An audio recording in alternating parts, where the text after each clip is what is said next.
Hi, and welcome to True Mask Games, and welcome to the third and final part of our Call of Cthulhu Dark Ages, well, three-shot, I guess, by now. The Garden of Earthly Delights. I actually managed to remember that name for once. It is not an adventure that I made up myself. It is from this nice little German Call of Cthulhu book. If you can get German Call of Cthulhu books and you actually speak German, I can highly recommend them. They are actually, in my opinion, much better than the English ones. At least they were in 6th edition. I think that's 6th edition. Anyway, so this adventure, for those of you who are tuning in for the first time in this episode, is starting in the year 1597 and is set in Spain. Our player characters are members of the Spanish Inquisition, and they have been sent out by King Philip II, who is being devoured by a terrible disease, to a mountain village high up in the Pyrenees, the village of Albergue. There, the local priest, Father Xavier, has sent a letter to the Bishop of Zaragoza, basically claiming that one of the women, one of the young girls of the village, a young girl called Maria Sanchez, has been visited by an angel and is now with child without having been ever touched by a man. The Inquisitors arrived in the village of Albergue. They met with a whole bunch of villagers and, of course, Father Xavier and also the local Don Vicarra, and his son Fernando and their servants and all that sort of stuff. And they have also been traveling with a very large, very brutal, agent of the Inquisition, a torturer by the name of Lopez. This massive guy who's kind of accompanying them on their journey. And yeah, they have indeed established that Maria has not been touched by, apparently, by man yet. Leandra, the village herbalist, has also confirmed that. And Ambika's character, Sister Elena Ramilo, has also investigated and confirmed that something supernatural seems to be happening. There are other things afoot, though. It seems that the Count himself, the Don Vicarra himself, has gone crazy and has been tied to his own bed by the Inquisitors and his own servants, for he was attacking randomly with this ancient sword belonging to one of his forefathers, and he seems to think that he is in a battle with Moors invading the village or something like that, like as if he was trapped in some sort of dreamscape or some such. Also, Conchita, the serving girl, the only woman serving at the small castle of Don Vicarra, has been murdered. Some of the Inquisitors have had very weird dreams during that very night. And in the morning, in the stables, they have found Conchita dead, pierced by a pitchfork. No one really knows yet who killed her. There might be some suspicions, but we don't know yet. Either way, Conchita's brother, a slightly angry young man by the name of Carrasco, has sworn vengeance to the killer or killers, and it is now the evening of the second day after the Inquisitors arrived in the village, and they are getting ready to go down. The sun is just about to set to the village proper, as they are staying in Don Vicarra's castle, which is on top of a hill, basically overlooking the village, and attending Father Xavier's sermons and the burial of poor Conchita. We have 4 characters technically in the game at the moment. There seems to be only 2 players here.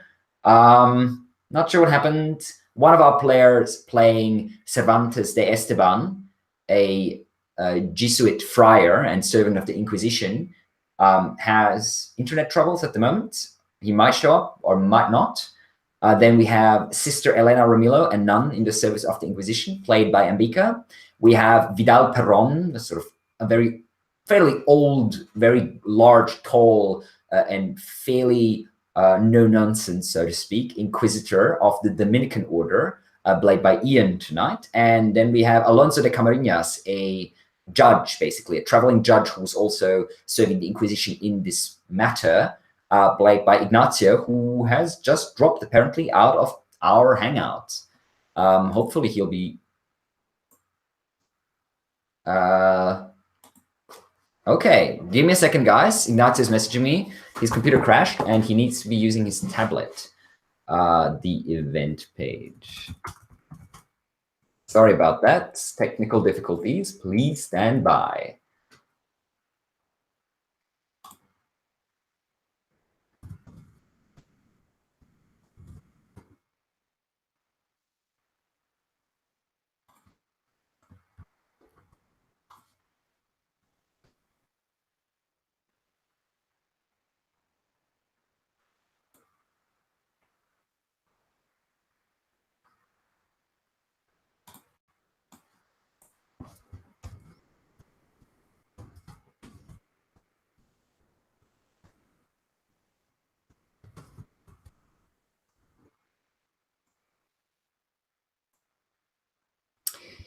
Well, it seems like we might need another couple minutes before we jump into the game proper.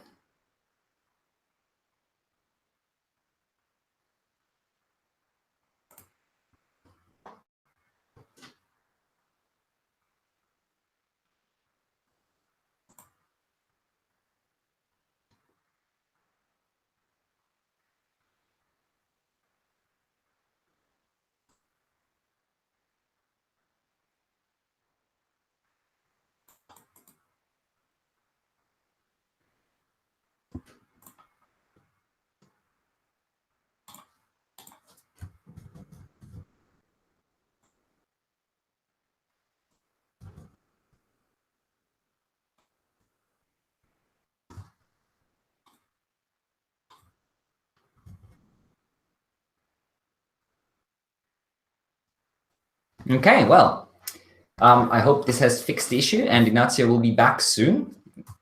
Anyway, that's what we're hoping. And for now, we will be just jumping straight into the game. So our player characters are at Don Vicarra's castle, and they are getting ready to go down to, well, as I said, attend the burial of Conchita, who is being laid to rest on the holy ground just behind the small church in the center of the village.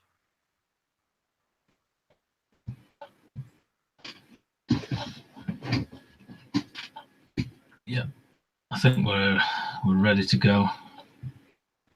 Yes, you have left, if I remember correctly, you have left Lopez behind last time we were down in the village to basically keep an eye on things, while you went up to the castle to speak with the servants again, and I think reinvestigate the crime scene or some such, without too much success, I am afraid.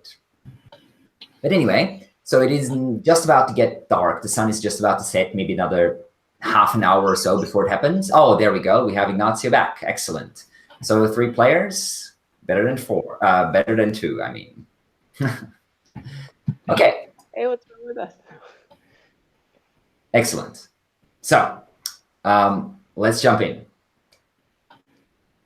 And for now, we'll just be carrying, so to speak, Cervantes de Esteban, the Jesuit friar, with you as an NPC in case James does show up, if he fixes his internet. And if not, we'll just have to run him as an NPC for the remainder of the adventure, I guess.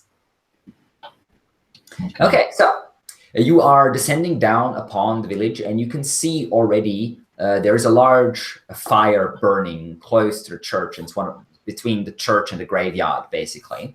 And it seems like a good 30 or 40 people are already assembled there.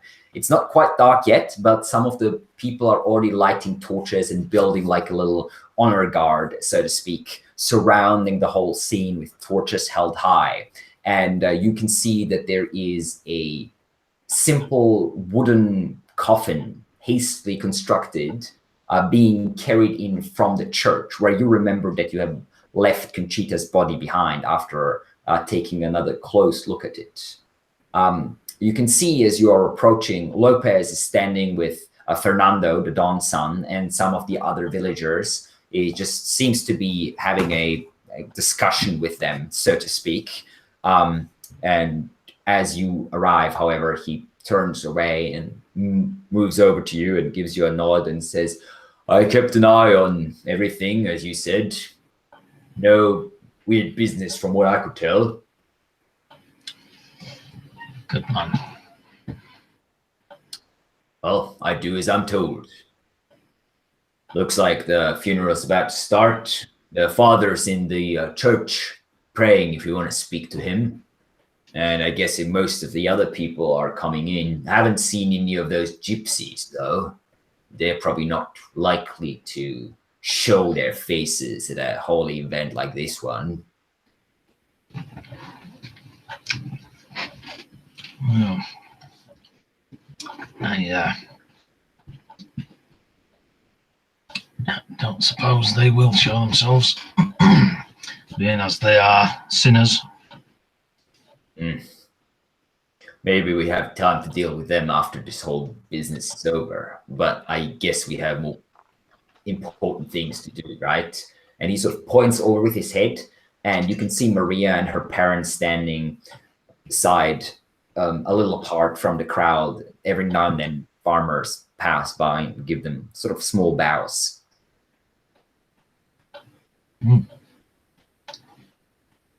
Well, she's the mother of Christ.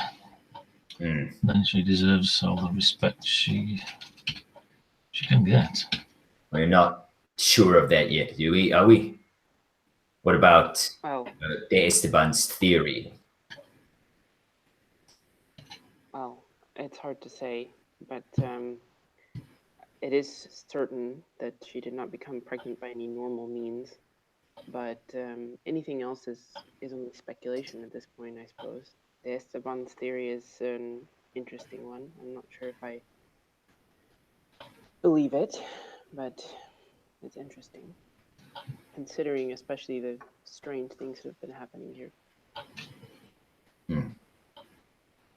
Well, I'll stay close by if you need me.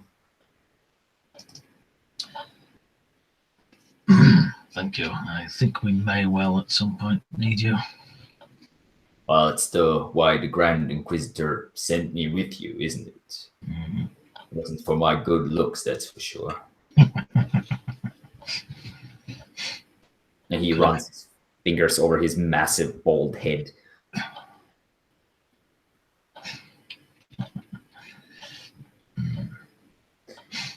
You can see, looking around, Father Xavier coming out of the church and slowly approaching, nods to you, as he does. And he says, pointing over at the coffin, sort of put aside a little bit, and you can see there's two men, Carrasco, Conchita's brother, and a man that you don't really recognize, standing there, apparently talking to each other. Carrasco seems very distraught. Father Xavier says, is it all right with you if we start as soon as the sun goes down? Yes. Who is the man with? What did he say his name was? He follows your gaze. The man with Carrasco. That is Armand, one of the villagers. The man that you can see standing with Carrasco is not particularly tall, but fairly wide-shouldered, fairly strong, as most of the farmers are after, quite a lot of heavy labor during their lives. He has a slick black hair with a few strands of gray. He might be in his mid-30s or so, sort of slick to both sides, and he has a bit of a protruding sort of chin. And he seems to be talking to Carrasco, who is staring down, his arms crossed, staring down onto his sister's coffin and sort of nodding every now and then. Carrasco is, as you can see, also carrying a sword with him. Right. I turn to the others. Isn't this Armand, the one who allegedly beat Rico, the man who was laying in the healer's hut? One and the same, I believe.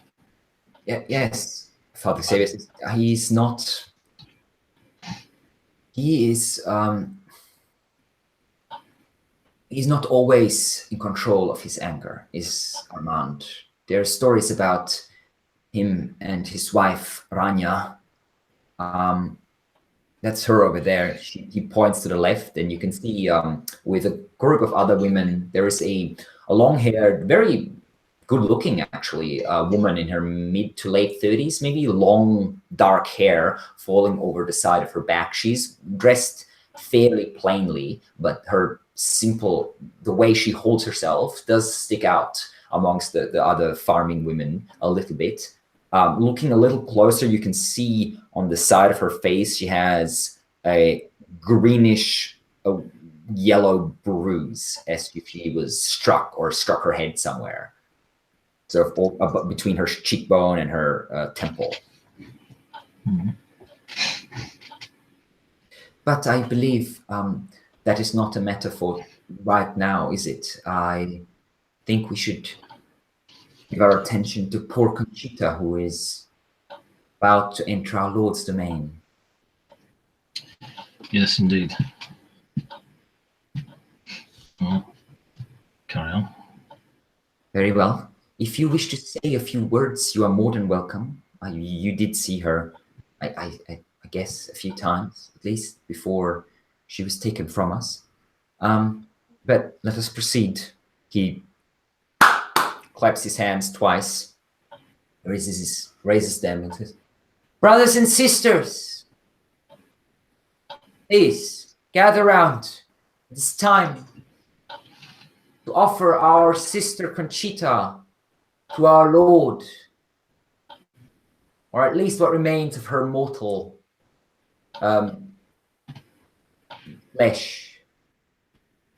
Carrasco and Armand and two other farmers who step up, lift the coffin up onto their shoulders and start slowly moving over towards where that large hole is that was recently dug into the earth of the cemetery.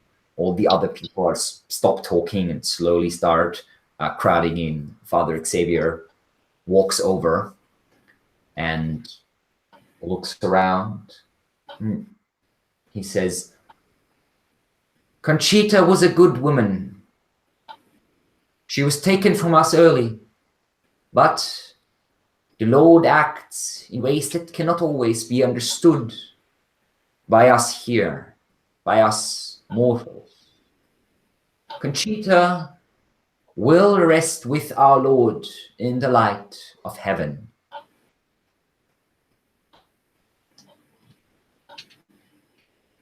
He looks around. Is there anyone who might wish to speak a few words?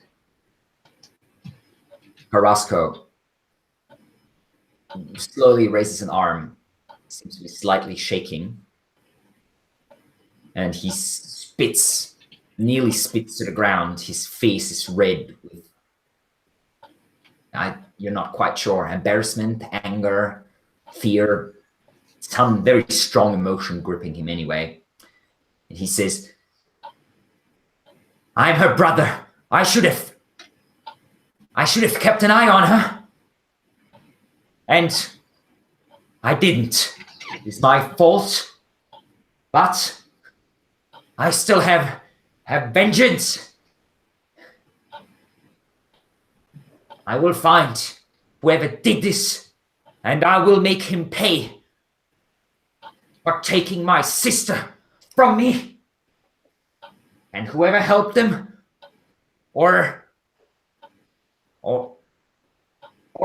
tried to hide them from me will be punished as well."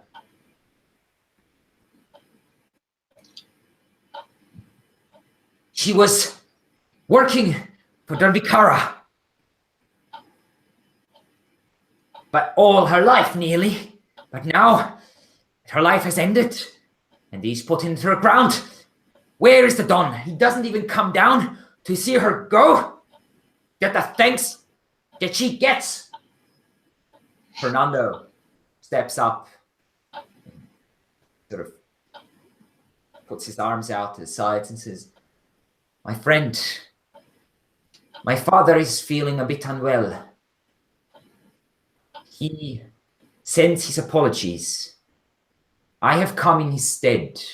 I have known Conchita well, and I have come to pay my respects for myself and my father, who has Carrasco cuts him off fairly rudely with a quick gesture and says, I do not need words from you, bastard. If your father isn't here,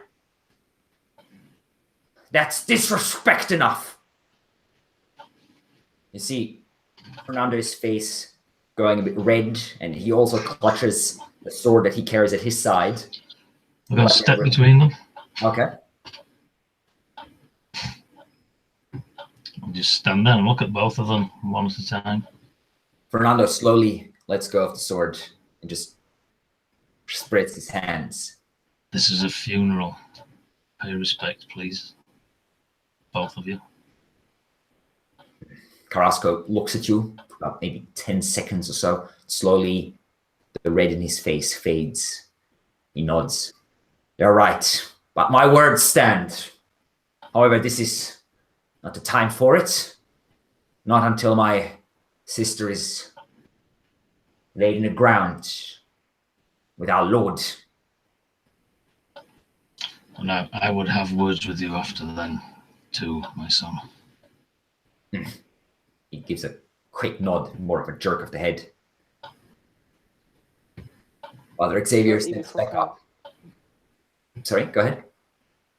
Shortly before Conchita died, she came to me. She wanted to tell me something, to confess. She was never able to confess. If anyone knows what Conchita may have wished to confess, this was her last wish. Please come to me and tell me anything that you might know after the funeral is over. As your words And I step back. ring out into the quiet, you can see people looking at each other, and people are starting to whisper immediately. You can hear confession, secret, and sort of murder words repeated over many hushed conversations. And I look carefully around to see if anyone looks particularly uncomfortable or, affected by this. All right, give me a spot hidden I will check. do the same. Yeah, you both can roll me a spot hidden check. Oh, that's like way too many dice here. Just a second. I succeed with an 11 under 25. Oh, wow. Not bad. I'm pretty sure that that's going to be a failure. Yep. Okay. As you're looking around, Alonso, this is the moment that the sun basically sets. This very moment that the last rays of the sun are swallowed up by the shadow of the mountains.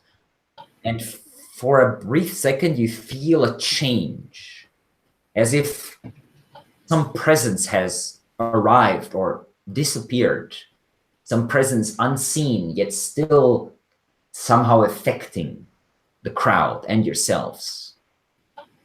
You look around, Alonso, and you can see Armand looking confused for a moment at these words, then shaking his head. You see Fernando smiling a small, weird smile. You see Lopez stumbling briefly, as if there's a weight that has been taken off his shoulders or put on them. And you're not quite sure what has happened, but for a brief moment, the hair at the back of your neck stand, and you feel on edge.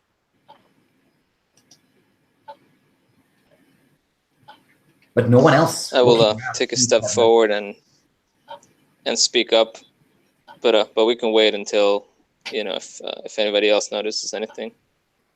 So you look around for a couple seconds, but you seems to be the only one who noticed. So I will take a step forward and I'll say, as the sister has said, Conchita carried a burden with her. And like a child, the miracle of life can weigh upon a woman before it is delivered. And that way, the guilt that Conchita could not share, she could only share with the Creator directly. But if somebody would carry her thoughts, if they are in your hearts, to the sister, as she said, or to any of us, then we shall deliver them to the Lord. The same goes for Father Xavier, of course, as he is the midwife of this town's sorrows. Please, do not hesitate. There is no shame in asking for help to unburden yourself. Roll me a persuade check.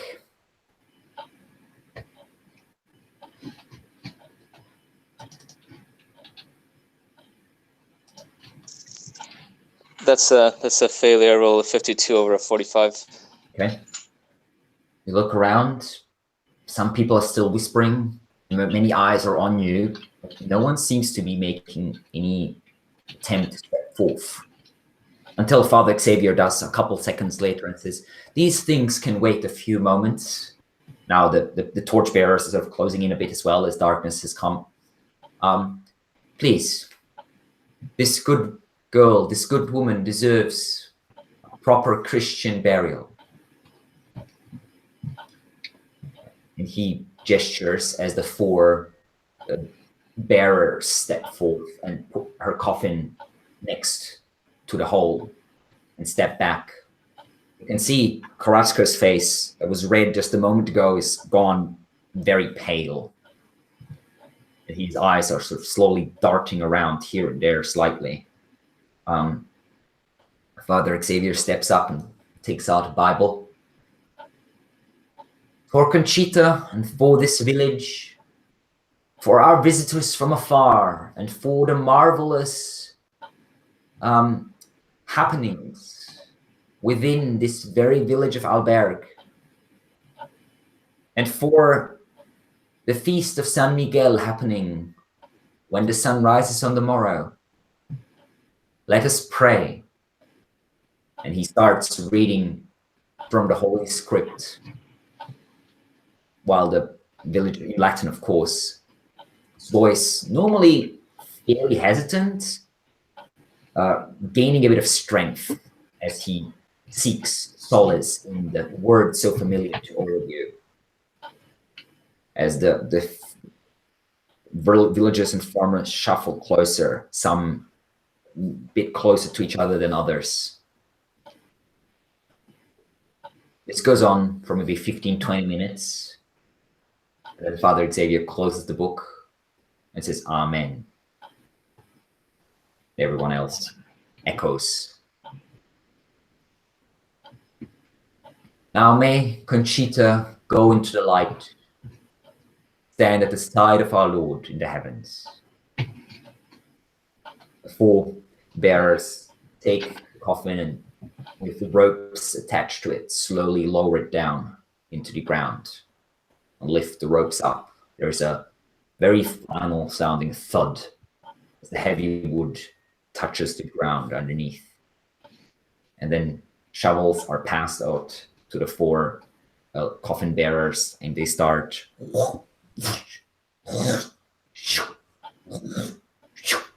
throwing earth onto the wooden lid of the coffin. The very simple coffin, not much bigger than the coffin of a child, really. Conchita was not a very large woman, nor was she probably fully grown. This happens in silence. You can just hear the torches around you and the thumping of the earth on the coffin. Father Xavier looks a little nervous himself, but clearly is trying to present some strength. Lopez steps up close to you, just putting his hands, crossing his arms in front of him, looking around, but not saying anything.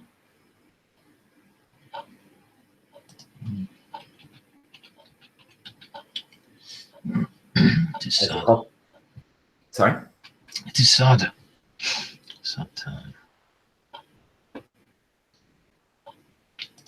As the coffin is, the hole is slowly filled up, people start quietly talking amongst themselves again.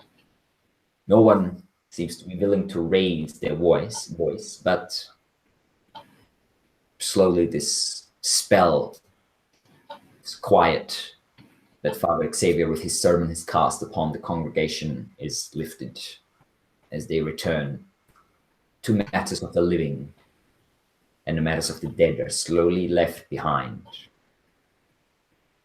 You can see Carrasco stepping away into the crowd.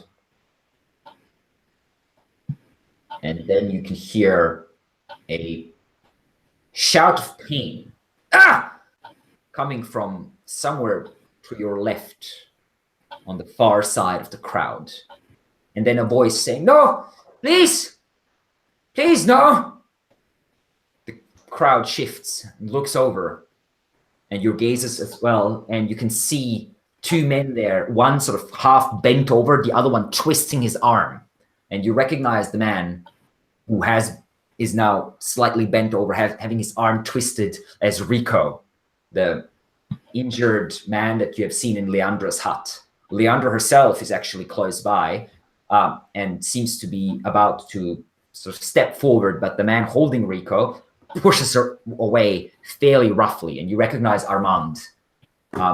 And you can hear his voice saying, "You dare to show your face on a day like this, on a place like this, you sinner, you drunk, you heretic!" And he twists his arm a bit more. I just pay my respects. Conchita doesn't need your respects.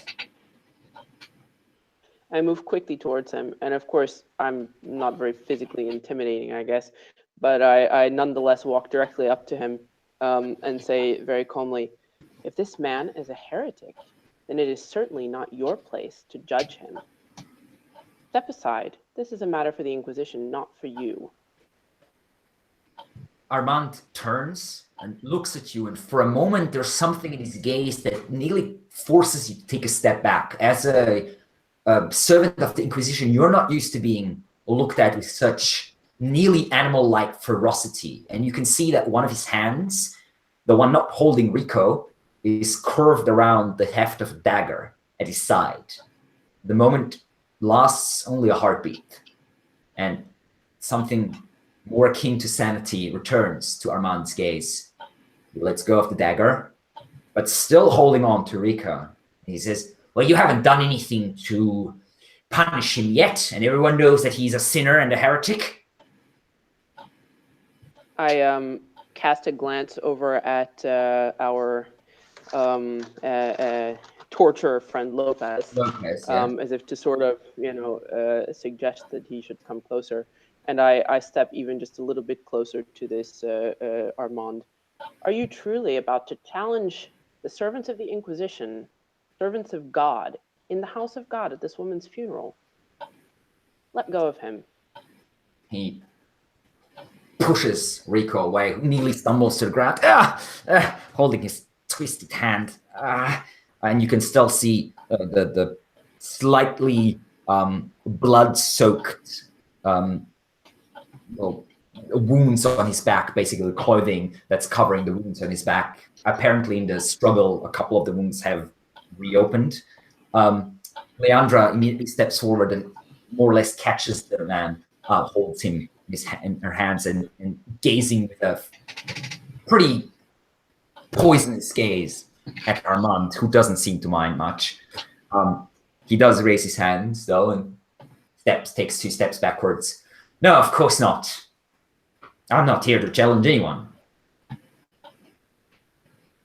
I'm glad that you've had a momentary flash of wisdom. "You might not be here to challenge anyone, Armand," Carrasco's voice booms out from the back, "but I am." And he pushes his way through the crowd, and you can see he's holding his sword now, drawn in his hand. And he points it through the crowd straight at you, Vidal Perón, pointing it from a few yards away in your face. And he says, "It was you! You killed my sister! You were seen, murderer! You came into our village pretending to be a holy man, But you're a devil in disguise, aren't you? His sword is trembling with rage. I have killed no one. Least of all a defenseless Lopez, restrain this man. Lopez seems to be slightly confused. His hands, his massive fists are clutching, opening and closing, but doesn't quite seem to be sure what to do. And then Fernando steps up. He says, "It is true. I saw it with my own eyes. This man, this supposed servant of the church, I saw him that he went into the stables of my father's castle with Conchita late at night. But he returned alone. I was afraid to speak up until now, but now, with Conchita's body in the ground, there is no more fear holding me. It is him, murderer!" This is absurd. There is, you can see about maybe 7 or 8 farmers, villagers, both men and women, including Armand and his wife apparently, stepping up behind Fernando and Carrasco and starting to sort of mumble angrily. And you can hear the words murderer and repeated several times. And false priest. You can see Father Xavier standing there wide-eyed, completely pale, his Bible trembling in his hands. This can't be true. Is this true? How dare you accuse me? Your protection of your church won't help you, murderer. You've killed my sister, and you will pay for it. No, it might not No, help you us don't. today, but if you dare lay a hand on servants of the crown and the Lord, whoever comes looking for us will slaughter every one of you. You see, Fernando speaks up, what they speak, they think to intimidate us in our own village. They come to kill our women and take them away and burn whoever or murder whoever tries to speak against them. We need to take them now. And he also draws his sword. And as this is happening, Vidal, you feel a very large hand clasping you from behind as Lopez has stepped up behind you and basically taking you back and pulling you into a hold, like a choke hold. And the tip of a very large knife that he was holding in his other hand touches the side of your jugular. And he says, "Well, I guess not so holy after all, eh, Father?" You're really going to believe these people who are probably afraid of their heresy being uncovered over Father Perron? Come, Lopez, this is absurd. Lopez turns to you and just like with Armand a second ago, there is something nearly animal-like in his gaze. There's an intensity that you might have seen before with him, but never turned against any of you. He gives you a very wide, foul grin that, again, seems nearly inhuman. "Well, we'll find out, won't we? I always find the truth. Take them all and get them up to the dungeon. I'll figure out who is to blame here." And the 20 or so people around Armand and Carrasco and Fernando start closing in on you. The rest of the village sort of looking around. I would like to do something at this point. Yeah, go for it. What do you want to do? Okay, so I want to pull out my gun and shoot Fernando. All right, interesting. So you pull You cock, point it at Fernando, and shoot. Roll me an attack with your gun.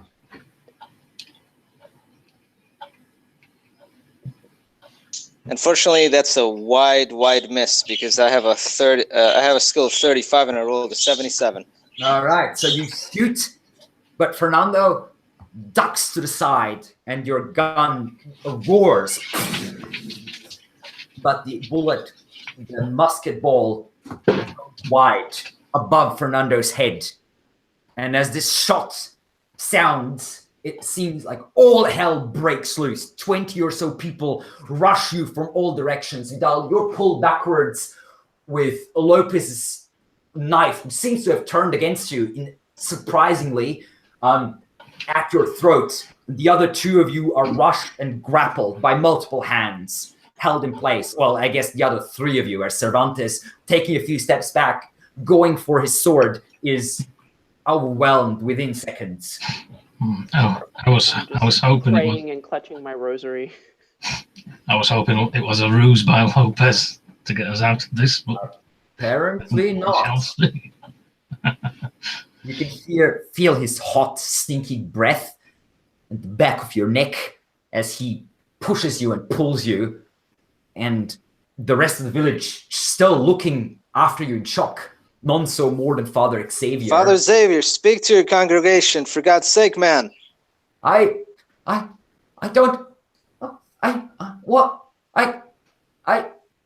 Armand steps up to him. The young man, Fernando, he's bewitched his father and these men as well.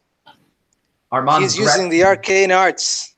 By the front and pushes Father Xavier backwards. He nearly stumbles into the little bit of the pit that's still left of the coffin, but he catches himself just in time and still sort of standing there. And he starts stumbling backwards towards the church, holding the Bible in front of him like a shield, basically. Most of the other villagers... All of you, go up to the manor if you don't believe me. You'll see the old man is gripped by insanity. It's his son's own doing. He's probably the one who murdered this young woman himself. Carrasco shouts out, "Lies! We have the murderer and his accomplices! No one! You will stay here, we'll deal with them!" As you are basically starting to now be escorted rather roughly by about, as I said, about 20 or so people, the rest of the village watching on in confusion and horror. You see Leandra clutching Rico, sort of kneeling half on the ground. Leandra's eyes are wide as well. She looks around, unsure what to do. No one else. The Mendoza's in the background, already retreating apparently back to their manor. Marcella clutching her pregnant belly, unmoving really, just her eyes darting around. No one apparently willing to make any move to stop you or stop them taking you. The law is on our side, and I will continue to talk until somebody puts their hand over my mouth. They won't. And you only hear... Actually, no one's trying to muffle your speech, so you can shout and recite laws. Yeah, I'll continue to cite like ecclesiastical and civil law all the way until they put me away. Yeah. Is there any chance of slipping free of them? Or are we completely... I mean, there is a small chance, but you're being held by 3 or 4 people each. Let me see what you roll for this. You would roll... I'd say this will be a dodge check. It will be a difficult one, however, which means that you have to halve your ability. So whatever your percentage you have, roll against half of that. 26%. Yeah, no. So I'll wait and see if some other opportunity... I don't succeed. Okay, so you're trying to slip through, but several of them are holding on too tight. One of them has... I won't even try. I'll just One of the farmers has taken your sword and passed over to Armand, who's now clutching it. I believe you have a sword, right, Alonso, in your equipment? Yeah, that's right. So now the sword is rested away from me as I'm struggling, and I can't even move my hands to convey emotion to my screaming, law and scripture at the top of my lungs and protesting.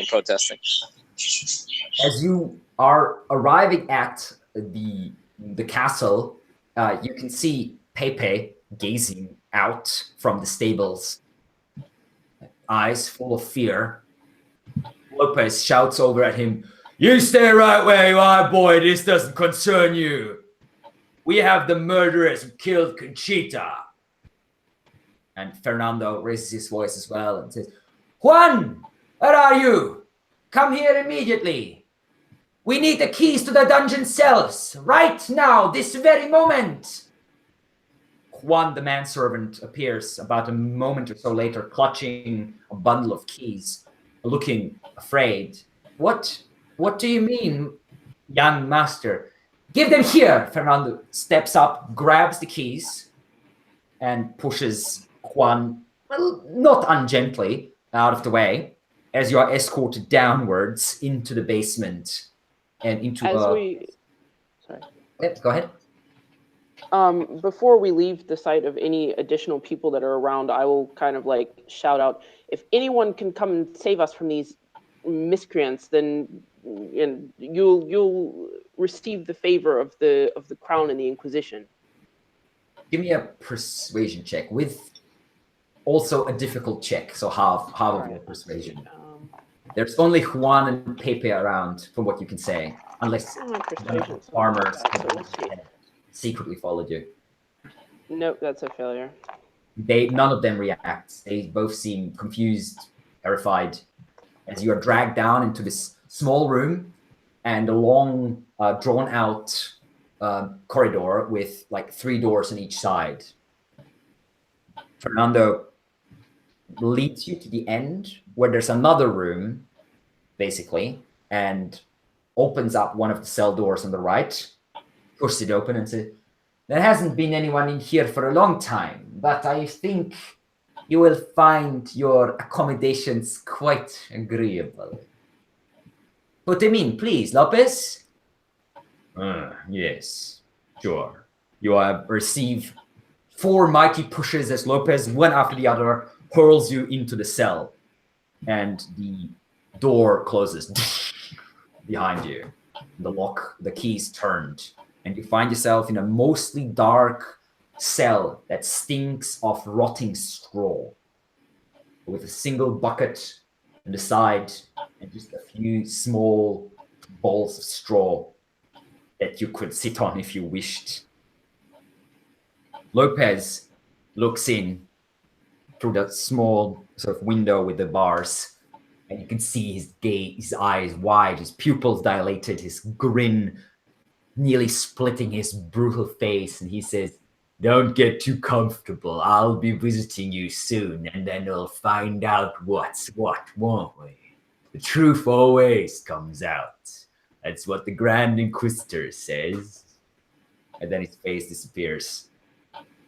And you can hear most of the group moving backwards. You do hear Fernando's voice saying, "You two, stay close by and have an eye on everything. You can have the gun if you can figure out how it works." And then most of the footsteps retreat down the corridor back to upwards into the courtyard of the castle. This entire village gone mad. What is happening here?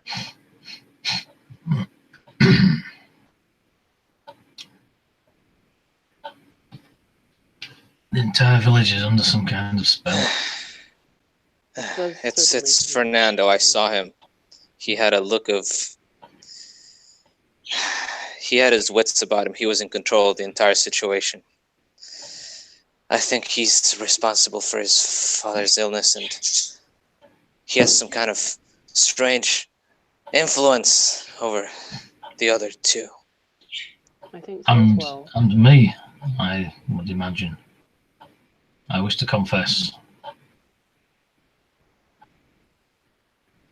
Confess to what? On that night, I had a vision, a dream, that it was I who killed Conchita.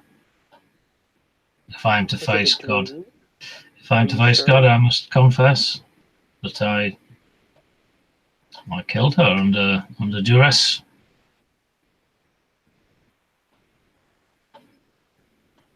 That's impossible. You Will you take my confession? of course, but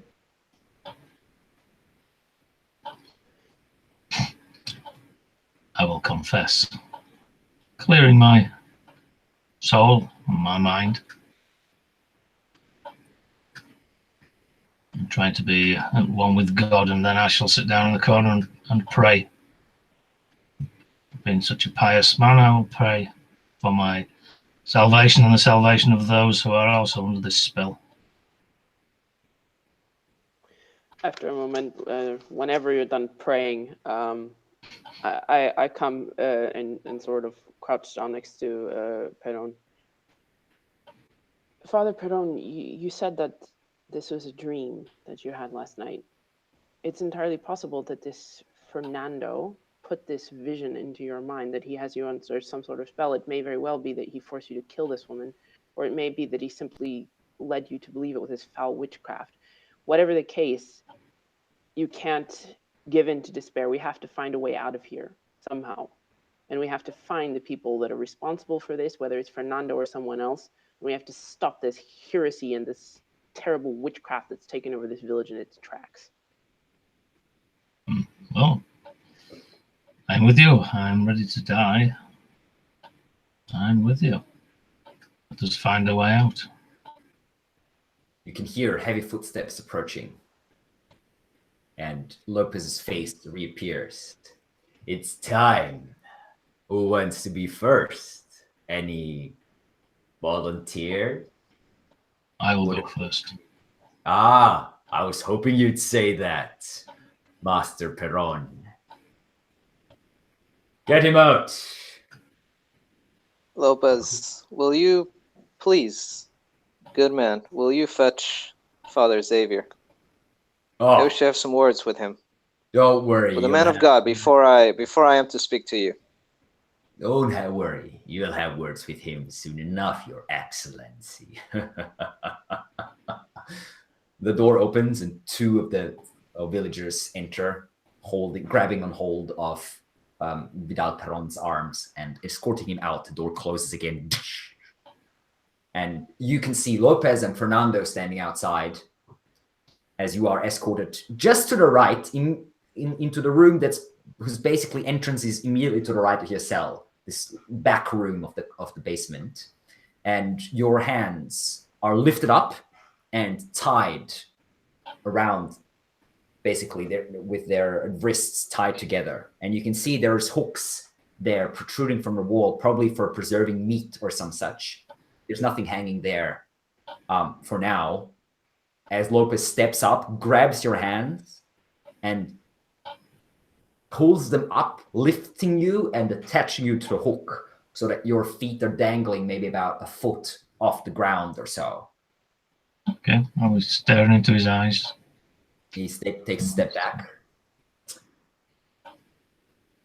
I hope you don't hold back, Father. Your companions, they should hear what awaits them. You have seen this many times, I believe, but it's quite different from where you are hanging now, isn't it?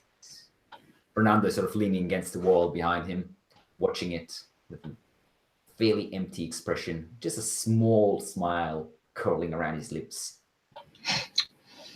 Make the most of this, Fernando. Your time will come. Father, do you wish to confess? I have nothing to confess. Nothing at all? Which is true because I've just confessed everything. So I am at peace with myself. Well, I'm afraid the confession I'm looking for and the one you might have done right now are not quite the same ones, you know? This place, your God is far away. No, he's with me. Oh, yes, that's what they all say.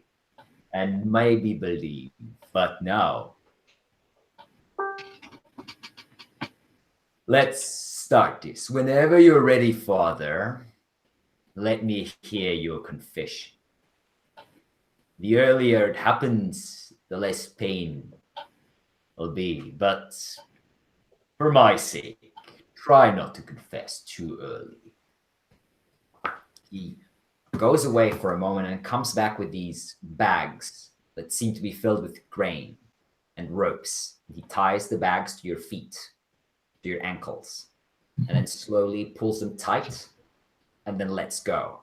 And you feel as these small bags of grain are dragging you downwards and your arms are being pulled upwards. Your whole body is being slowly stretched out.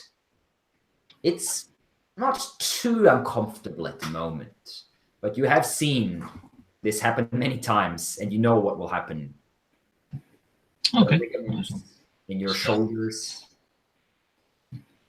I'll begin to recite the Lord's Prayer. And this is called the garucha, this form of torture. And eventually your ligaments will tear and your joints will be destroyed. Lopez takes a step in and takes out a leather bag that you have seen before. And pulling it onto the ground next to you, he unwheels all the little instruments, hooks and blades and tweezers that are within it. He takes one pair of tweezers and steps in, and with a quick rip, he opens up the robe that you're wearing over your chest, and he puts the tweezers around your nipple. And he says, "Well, anything to say, Father?" Our Father who art in heaven. There is a sharp pain, and blood starts pouring down the left side of your chest. You take 1 point of damage from that. Slowly, he steps back and just watches while you feel the weight pulling you down, your shoulders, your joints starting to slowly burn and stretch and hurt. I forgive you, Lopez, but not you, Fernando. I don't need your forgiveness, Father. I haven't felt this free my whole life. Spare me your false sermons and rules.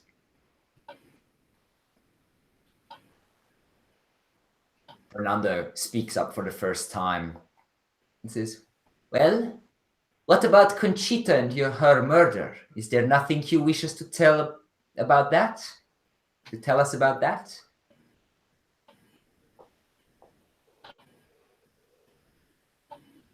Nothing at all?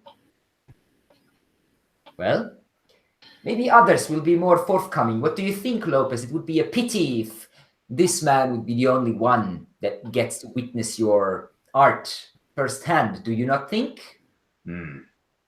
I suppose. You guys are all hearing this, by the way, from the cell. You can't see it, but you can hear, Vidal starting to slowly sort of grunt in pain, and that quick, short, maybe very brief scream that he let out as his flesh was cut. And also the voices of Fernando and Lopez. Roll me a sanity check, Vidal. See how you're holding up. Okay. Success. All right. You only lose 1 point. You're holding up indeed, despite this scenario, the pain, the blood running down your chest, and the fact that your arms might very soon be irreparably destroyed. You keep calm, mostly. Lopez steps up eventually, and with a quick cut, he releases the grains of sand, the grain bags, and takes you off, your arms hanging down nearly uselessly as you feel your joints protesting and blood still trickling down your chest. Lopez grabs you by the side, the back of the neck, pulls you over, opens the door, and pushes you into the cell. Well, who wants to be next? I step forward and give him a defiant look. No, I think I'll save you for last. Where's the priest, Lopez? They grab Cervantes, drag him out. And While Cervantes is outside, I sort of turn to the others. Is there anyone around watching us or listening to us? There seems to be two farmers a little further down the corridor. They can see the door of your cell, but you speak quietly. They probably can't hear what you're saying. I begin speaking in Latin to the others. I mean, I guess my Latin is decent. It's not that it's, I'm going to be able to say extremely complicated stuff, but it's 50%, right? So yeah, I should 50% is good enough. That's yeah. Basically 60 is like a native speaker. So you're good enough for even more complex conversations in Latin. All right. So I turn to the others and begin speaking in Latin to them. They're coming in and out. And I turn to Vidal Perón. How many people are there in the hallway? Is there any way do you think that if we could escape the next time they come in, that we could get past them? Are there weapons anywhere? Are they armed? Yeah, I think one of them has the pistol, Lando's pistol. Yeah, what you've seen, the farmers are just carrying knives, basically. And one of them does have Alonso's pistol, but he just like put it in his belt. You're not sure if he loaded it or not. If he has the black powder, you can't say. Yes, well, when next they enter, Fernando has a sword, of course. We will take them by surprise. You can see large bottles of water being carried past you, and also some sort of, well, I guess cloth, and especially you, Vidal, and maybe even Alonso, you have witnessed some torture. You realize that what they are preparing is the toca, the water torture, where the victim is forced to drink a lot, basically. And sometimes they even force sort of cloth drenched in water down your nose and your mouth so you can barely breathe. It's like just an inch away from drowning, basically, or dying from. Is there anything in the inside of the cell with us that could possibly be used to like whack someone over the head or anything else? There like is that, a or bucket. Yeah. It doesn't have a handle, but maybe you can use that's the only thing, really. All the other stuff is just bits of rotten straw, really. Is the bucket held together with nails or anything like that, or not really? No, it's just like it has these bronze or whatever rings holding it. Okay. Well, perhaps if one of us distracts him when they return, if I pretend to have lost leave of my senses, throw myself at them, begging for mercy or something of the sort, maybe that'll provide enough of a distraction for the rest of you to rush them. You can hear gurgling sounds coming from Cervantes.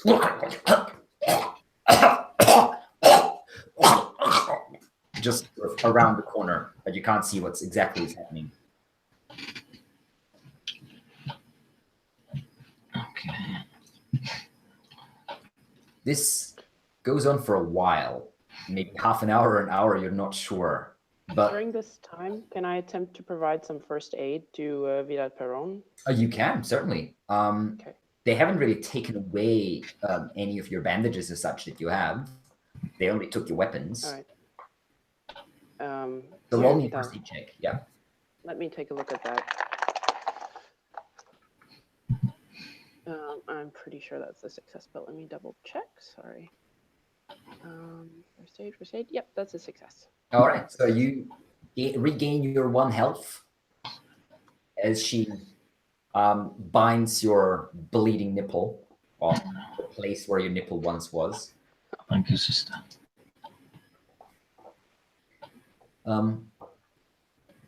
While this is happening, you can see, especially you, Alonso, because you're not busy being taken care of or taking care of someone at the moment. In the hallway outside, all of a sudden, there's a green glow, a very unnatural type of light that seems to be coming from where the stairs are that lead upwards. The glow is very faint at first, but seems to be becoming stronger. And you can hear Fernando saying, "Oh, it seems the time has already come. Well then, bring this one back into the cell." All right, then. I guess we can return for the others later. I assure you, my big friend, they will have their eyes opened by then, and it will not be necessary to treat them like this. But we can have our fun elsewhere. Not to worry. Whatever you say. Footsteps approach, and you can see a half-dead Cervantes is being dragged along. He's just like bent over, trying to draw in air, and the door is open, and Cervantes is flung in basically by Lopez's hand. And then you can see now where the light is coming from. There's 2 more farmers. One of them is Armand. The other one is unknown to you, a young man with curly hair, that are carrying something weird. It looks like a metal container, cylindrical in shape, that has some sort of screw-on lid at the top. It's maybe about 2.5 feet tall and 1.5 feet wide, and has these 2 handles that they are gripping at the sides. And the whole metal is this silverish color and seems to be glowing from within. And there's these alien symbols all over it that, when you look at them, actually hurt your eyes. The presence of this by itself seems to be pushing into your mind, and as if there's a cold icicle slowly being pushed through your skull. Roll me a stability check, all of you, please. Sanity check, I mean.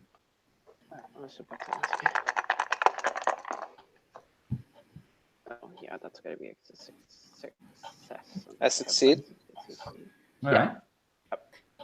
Those of you who succeed stay calm and manage to push this presence out, whatever it is cold. The container is being left in the door, and one of the Armand reaches up, looks at you, and says, "Don't worry, you will be liberated soon." And then opens the top of the container, sort of unscrews it and lifts it.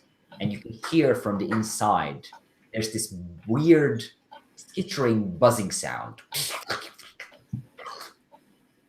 And then something comes out. It is weirdly translucent, hovering in midair, and it seems like some sort of bug or something. Large, nearly scarab-like thing.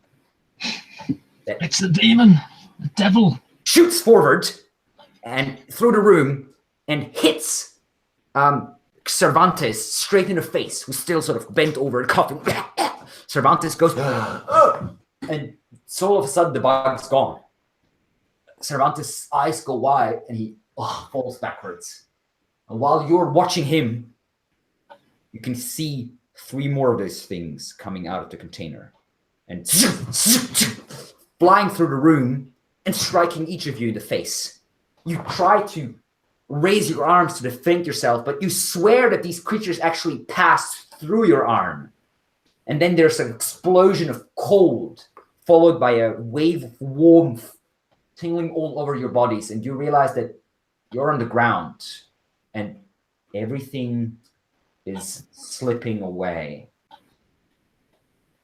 Roll me another sanity check. as you feel these things crawling around inside your heads, and alien vistas, landscapes that you have never seen before, maybe no mortal man has ever seen before, start to fill your eyes and your minds. I succeed. Yeah, success. Success here too. All right, those of you succeed, or all of you take 1 damage. Lose 1 point of sanity, and 1 you damage all. and 1 point of sanity. No, Or- that's the same. No. One. You lose 1 point of sanity, and you feel your conscience slip away. Your conscious mind slip away. The last thing that you can hear is Armand saying, "Lopez, you and the other 3, you will stay here and guard them through the day. I will return later." And then footsteps retreating down into the distance, very, very far distance. And with that skittering sensation inside your heads, everything goes black.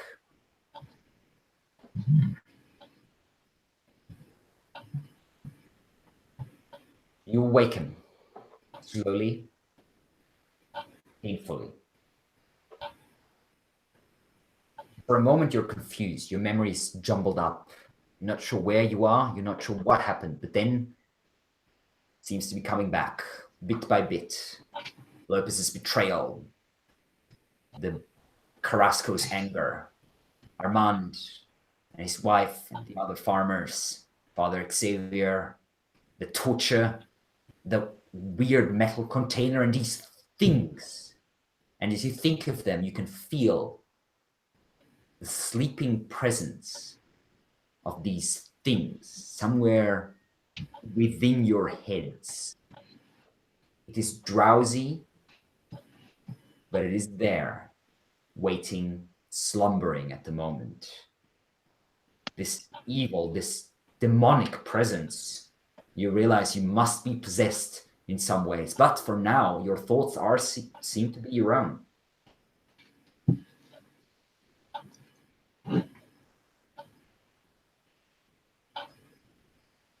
And we're still in our cell. You are still in your cell, yes, where you have fallen.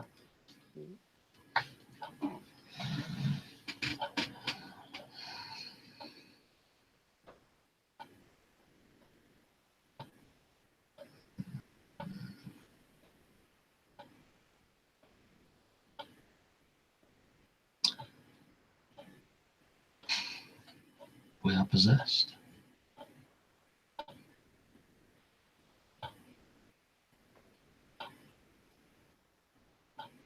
I just take out my rosary and start praying vigorously.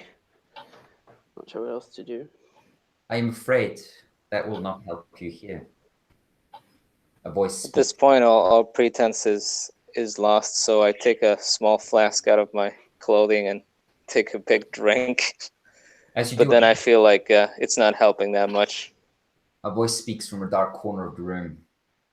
Did I not tell you the next time we would see each other would be inside a prison cell?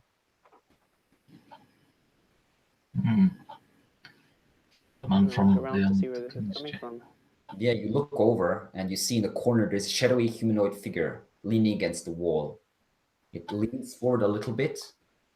A glimmer of light from outside the cell falls onto his face, and you recognize the man that you have seen in the antechamber of the Grand Inquisitor in the El Escorial. Who are you and what are you doing here? We saw you before. How did you get here? I can walk paths that are close to you. Can you walk a path that will lead us out of our cell? What are you doing here? Have you just come to taunt us, or do you want something from us? You are sharp of mind. I do come with an offer. My name is Melmoth. Melmoth. Does Yes. this name ring any bells? No, it doesn't seem to. It doesn't. It's definitely not a Spanish name. It sounds something English as such to you. And who are you, Melmoth?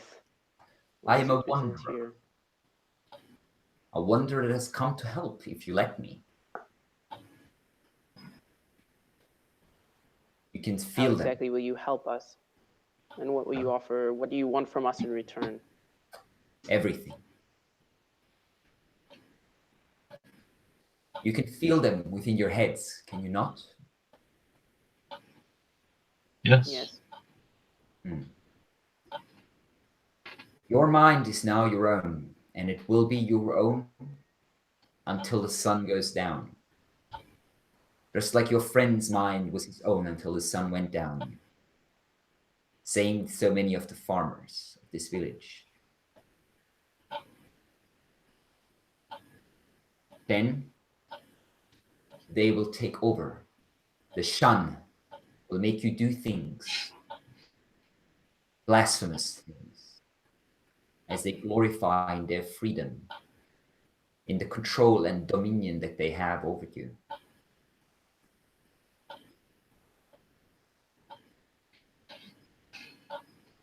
They have taken Maria.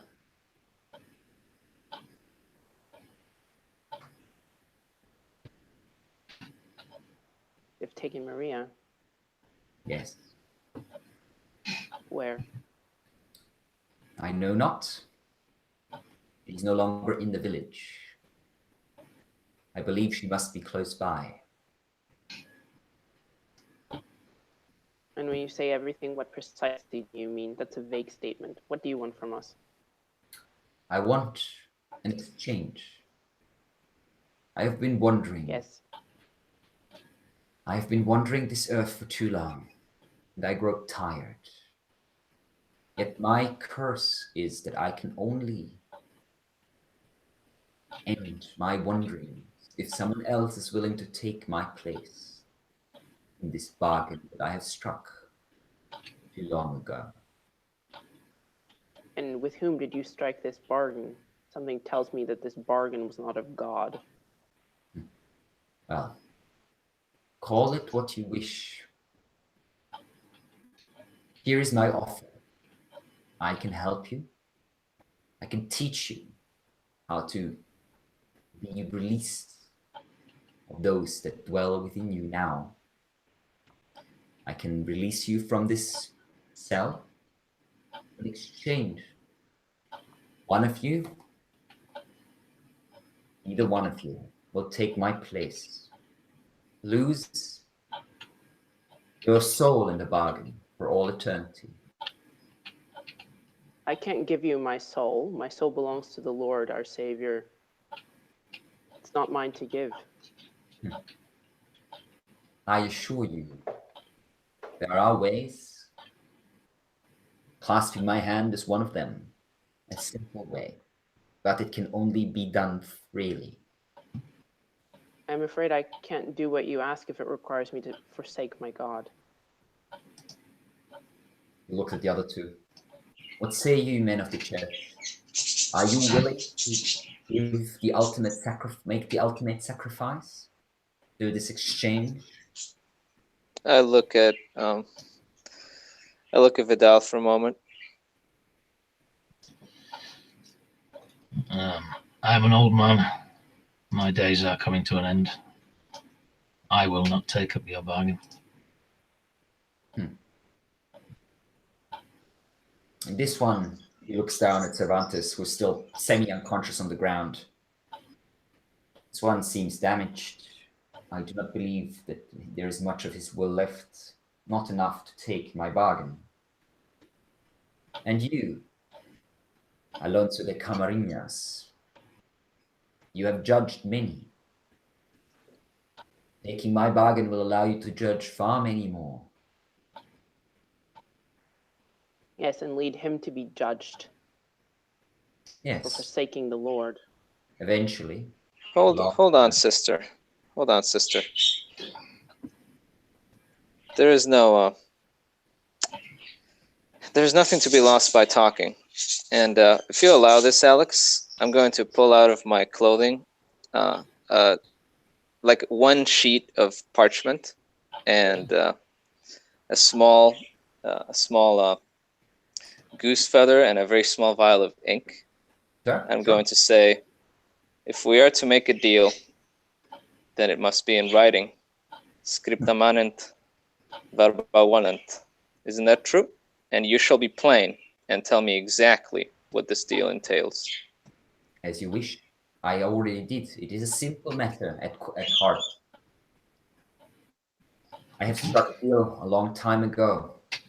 The deal entailed life eternal in exchange for life eternal. This blessing quickly proved not to be such a blessing after all. I have knowledge that I will pass on to you, knowledge that will help you and help your companions. In exchange, you will take my place to wander this world, living, undying, until you find someone else willing to take your place. Let me assure you, I have visited places, many places, and I've offered to many people. None so far has accepted. But I believe your unique circumstances might make it possible.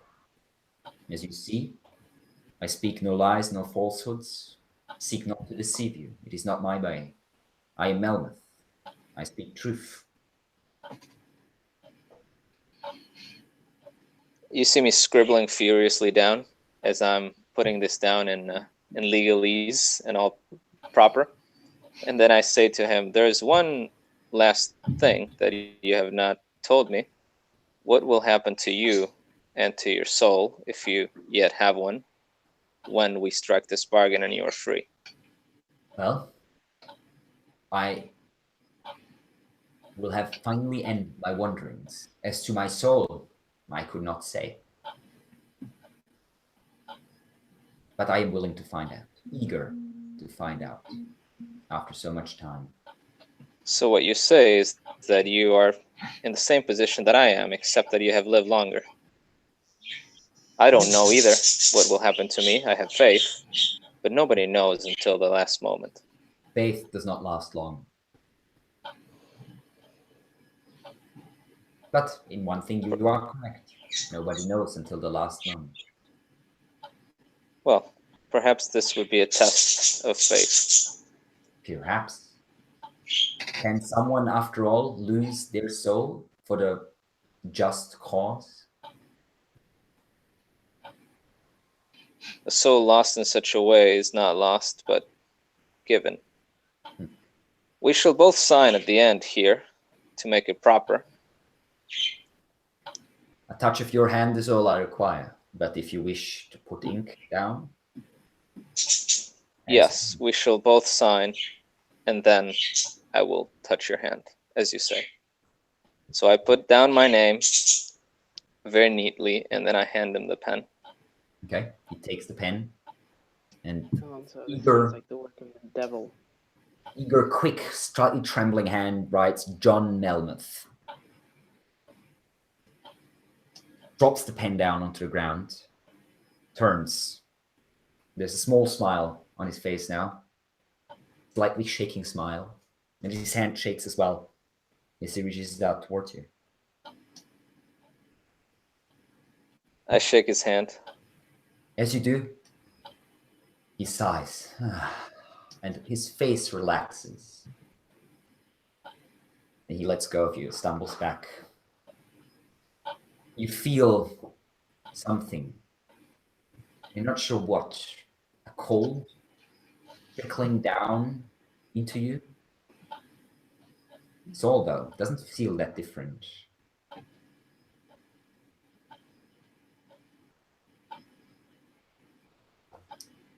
And you feel knowledge in your head. You gain 5% of Cthulhu mythos, and you've just gained the knowledge of a spell. Banishment of Shan. That spell... Do I know who or what Shan is? The Shan are these In your head. that live in your head. Okay. Do I know how many times I may call upon this power? It is not a spell that you can simply cast. It is a ritual that you need to hold. You know that you need to use a herb called anika and draw a circle with that herb and put someone who is possessed inside of the circle, and someone, you yourself need to focus on that person who is possessed. It takes about an hour and quite a lot of willpower, but eventually the Shan will emerge. You know that the Shan is not destroyed by this ritual, but if the ritual is held in direct sunlight and the Shan emerges within it, it is destroyed. These creatures cannot survive sunlight unless they are hidden from it, as in carried by a brain or a head. And while you're thinking that, you can feel a short, sharp pain inside of your head. And the presence, that weird alien presence that was sitting there just behind your eyes ever since you woke up, is gone.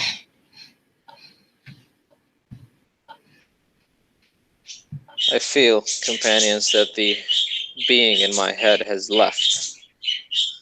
And I know how to banish it from you. The stranger taught me in a strange way. You also lose 5 points of sanity. As you do, every time you gain a percentage of Cthulhu Mythos, you lose 1 sanity point for each percent you gain. And Melmoth turns and points at the door, and you can see there is a key in the keyhole on the inside now, on your side. And then he turns to you, smiles, and is gone. I go over to the door and open it, if it opens. Yeah, you turn the key, and it seems to be turning. The door is unlocked. Very well, my friends. I do not think I am bulletproof, so we should be quiet. But let's leave this place and go seek out the midwife. I think she has the means for what I need to do to get this abominable thing out of your heads. I would like to speak to her as well. She performed procedures on some of the villagers. She cut into their skulls. Something... I wonder if it had anything to do with these creatures. I would very much like to speak to her. As you are opening the door, you can hear from further down the hallway voices. One of them is the voice of Lopez, but there's at least 1 or 2 more. I'm going to grab the bucket and bring it with me. Okay. Sort of quietly. Is there anything at all that might be picked up and carried other than the bucket? Not in yourself, from what you can see, at least. I shall help Cervantes. Oh yeah, exactly. He probably needs some first aid too. He stumbles forward, still retching, and there's still a little bit of water dripping out every now and then on his slips. He's trying to speak, but he seems too weak after the torture. But yeah, he can walk. Stumbles out, looking down the hallway, and then sort of leaning against the wall, waiting for you to decide what to do. There's just a one corridor out of here? So there's the path that leads to the right, which leads into that one room where 2 of you were tortured. And then there's the corridor leading to the left that leads past the other 5 cells and then into the room with a staircase. That's where the voices are coming from. We can think that we might find a weapon of sorts in the torture chamber. Perhaps we should make a quick stop there. Looking over, you do actually find Lopez's tools of trade, let's call them. A large leather bundle that's still on the ground, now rolled up, but you can unroll it and each take a significantly large knife or some sort of metal hooked instrument that is looking pretty sharp and dangerous. You know what? I realized my nun is actually significantly more effective with her bare fists. So I'll tuck one into my belt just in case. But Sure. I'll take something. Okay. I'll take 2 knives. You never know when you're gonna drop one. Fair enough. I'm gonna try to conceal mine inside of my robe so that it's not so evident that I have it. Okay. Roll me a, let's see, a conceal check, I guess. It's not It is an easy check, Oh, however, 15. because the knife isn't that big, so you can double your conceal value. Oh, I failed that by 2 points. My conceal is just the base of 15. I got a 17.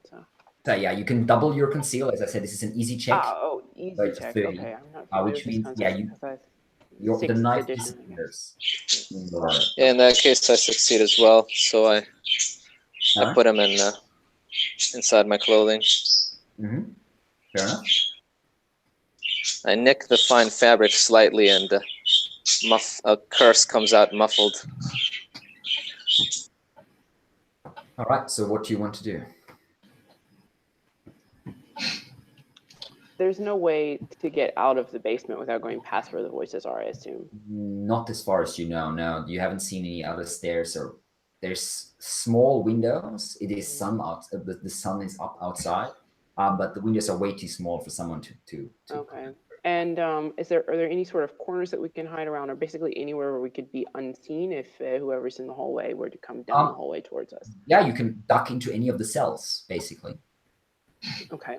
The doors Do they seem to be coming straight towards us, or are they just sort of talking off? No, they seem to be in that chamber, probably waiting there, guarding there, whatever, at the bottom of the stairs, basically. They don't seem to be coming in your direction. Voices are not getting louder. I guess I'll try to move in that direction quietly. So what we could do is we could hide in one of these cells, and I could shout out. They would assume that the sound is coming from the cell that we are in, and run towards it, and then perhaps we can sneak out after them if we're lucky. Perhaps if they can't see our cell from where they are, but it could be that they see our cell from.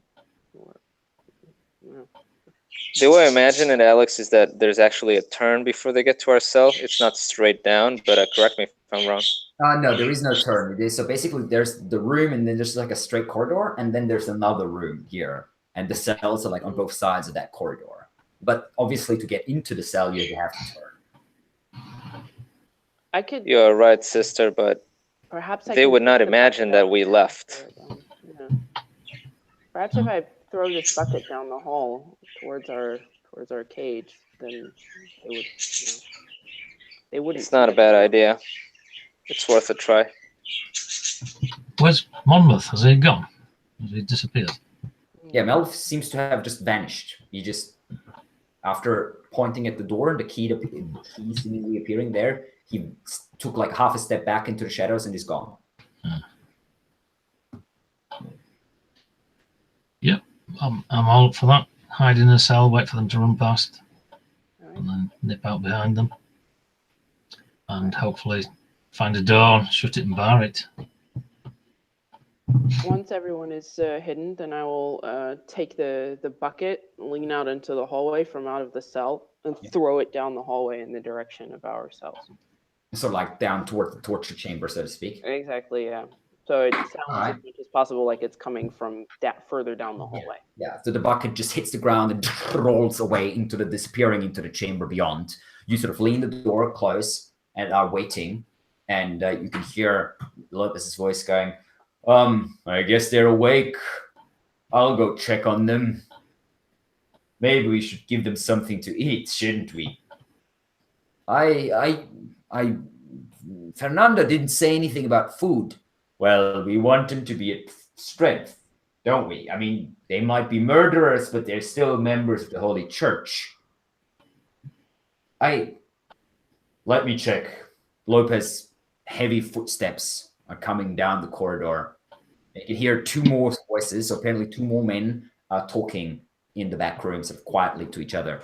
And you can see a large shadow passing by you and apparently going down towards the end of the corridor.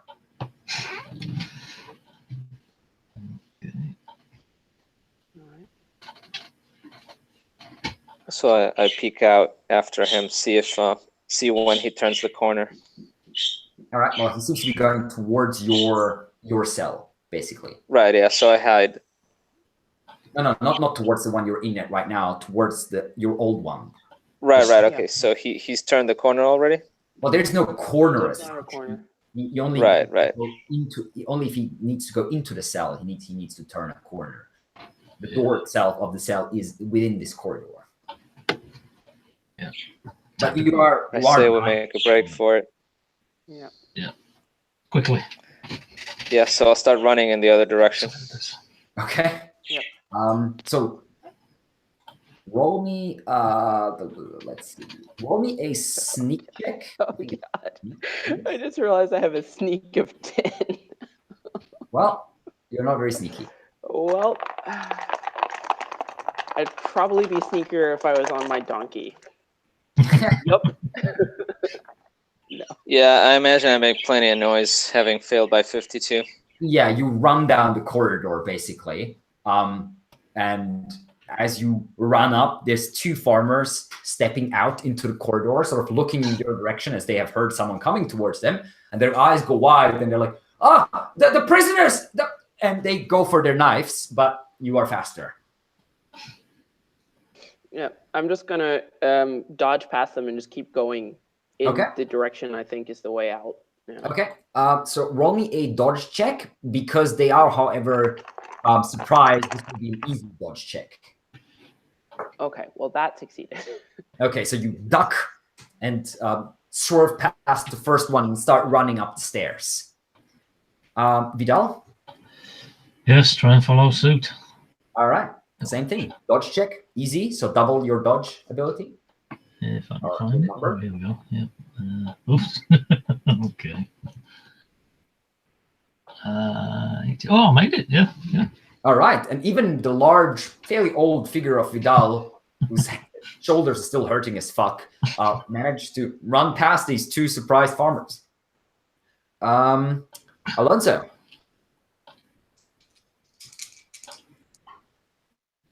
Even I also Cervantes. succeed. Wow, you all make it. All four of you run past them as they're like going for their daggers. You shove them out of the way, running up the stairs. You can hear Lopez's voice behind you. What's going on? And one of the guys is sort of hit the wall. Ah! The other one's standing. The prisoners, they're running. As you are dashing up the stairs and you come up into the courtyard out of basically the main building, and you're now standing in direct sunlight. It is a very hot, early, well, maybe mid-afternoon or so. In the sweltering heat, the air is sort of slightly shimmering around you from the heat. You look around quickly, and the only thing that has apparently changed is one of the trees on the edge of the property have a body hanging from them, and you recognize Pepe hung up by the neck, like on a gallows. And Which property are we in right now? Is it Fernando's property? You're in the castle, so yeah, basically Don Vicarra's castle. You were in the basement. They carried you up the hill above the village. I had a horse. You did have a horse. Yeah, and it's still here in the property. It might very well be. So did the others have horses? I have a donkey. Yeah, there is donkey. Yeah, we all rode here. Yeah. You did, yeah. You have donkeys, mules, or horses, depending on. I think you're the only one who has a horse, although I'm not sure about that 100%. Let's see. In that case, I will say to the others, I will yell back at, "Confound you, you dirty peasants!" And I will look at my companions and say, "Let's run to the stables, get the horses. We'll outrun them that way." This door that we've just come through, is it barrable from our side? Not from what you can see. No, you can close it, but there's no bar or anything. None ready at hand, at least. Oh. I would quickly close it and start running towards the stables. All right. Well, you run into the stables, opening the door, and you have not been removed.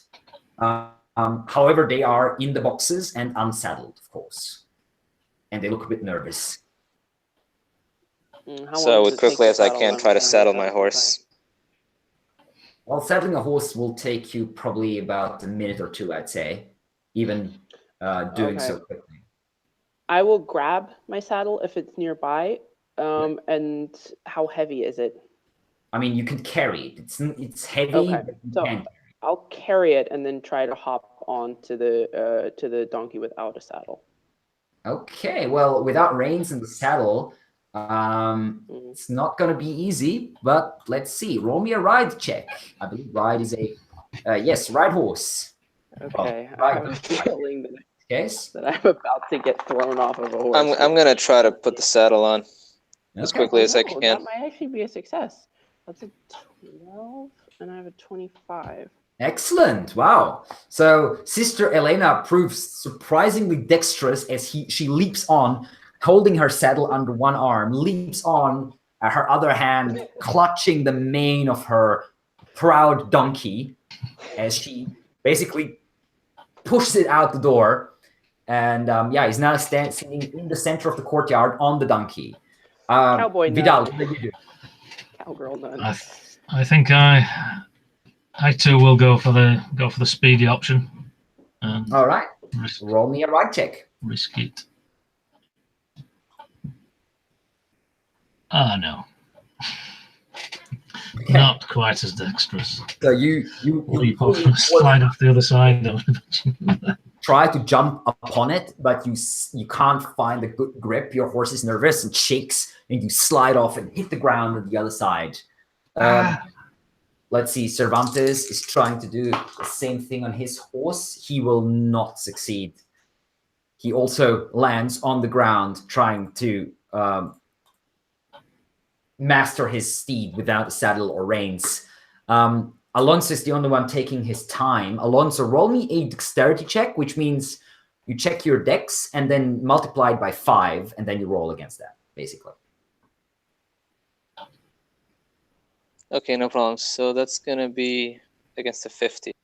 Yep, if your dex is 10, then a 50. Unfortunately, I failed that check. So you are stumbling and start trying to put the saddle on, but you haven't done so yourself in a long time. You usually have like servants or someone do it for you, and you're nervous and you're not quite used to this.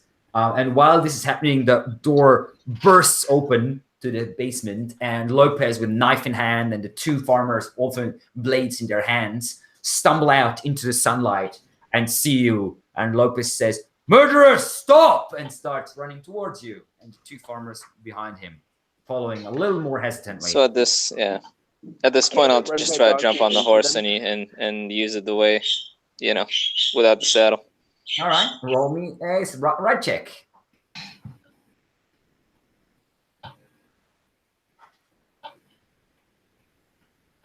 I fail.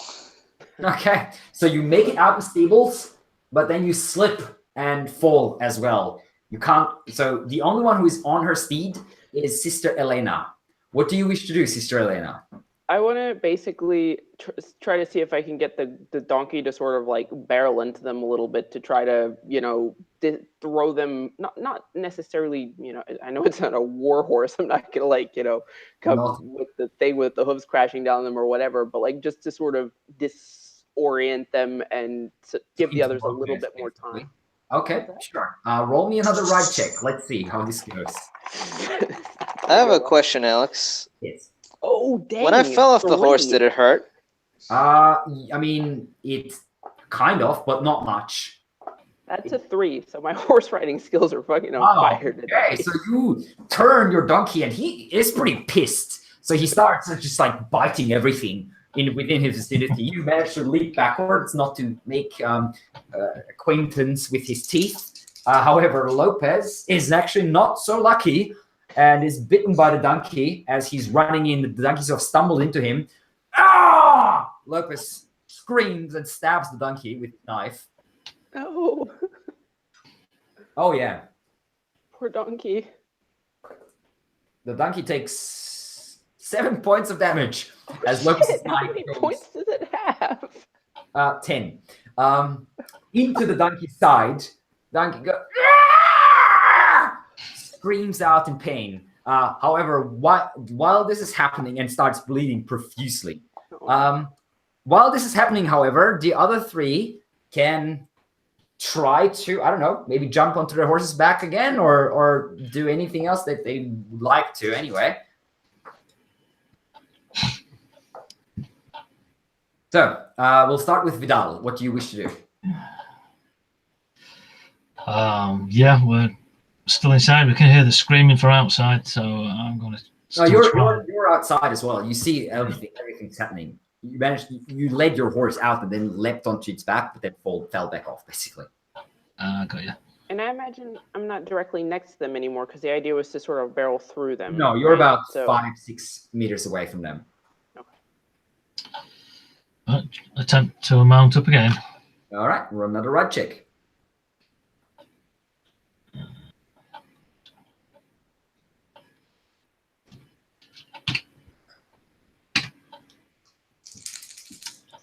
That's an 11 success. Okay, you are on your horse and ready to go.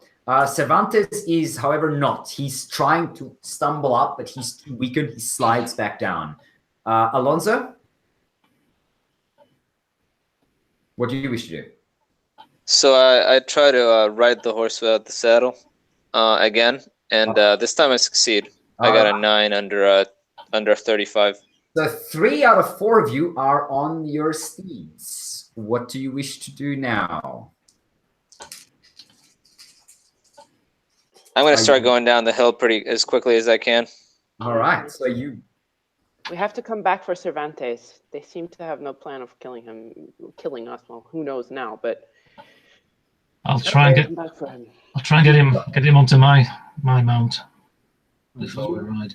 Okay. As you're riding past, you can try grab him and drag him up. You are fairly strong, so that might actually be a chance for you. Let's see.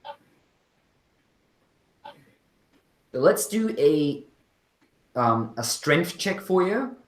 But because you're holding on with one hand, you only have one hand really for it. You will just multiply your strength by 3 and roll against that. Success, 19, yep. All right. You grab Cervantes by the scruff of his robe and basically throw him over your horse as you are riding past.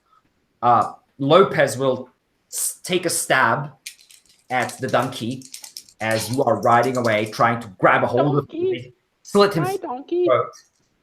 But he misses. He tries to grab a hold of the donkey's the mane, but the donkey nearly bites into his hand. Lopez stumbles backwards, cursing, and you all 4 ride out through the open gate and start riding down the hill towards the village. Lopez and the 2 farmers are left behind. When we get a little bit out of range of them, can I perform first aid on my donkey, or does that require a skill other than normal first aid? A couple minutes to do that. Okay. All right, then I'll wait a little bit. Sure, you can, but as I said, it will take a couple minutes. Yeah, I'll wait. Okay. As you are riding down towards the village, you very quickly realize that something is not right. There's no people working the fields at all. And you can see that one of the buildings is mostly burned down. One of the farms close to the center of close to the church, basically. On that central square where you initially met Marcella at the well. It's still smoldering and has mostly collapsed, that one building.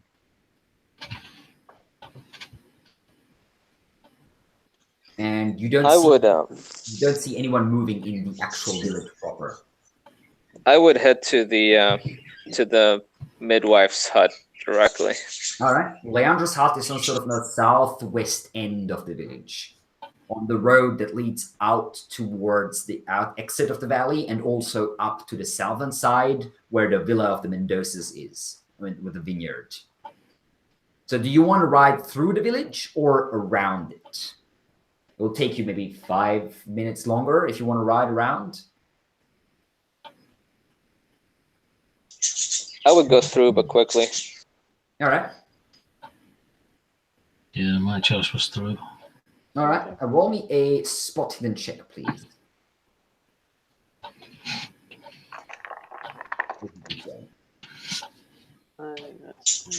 I succeed with a 425.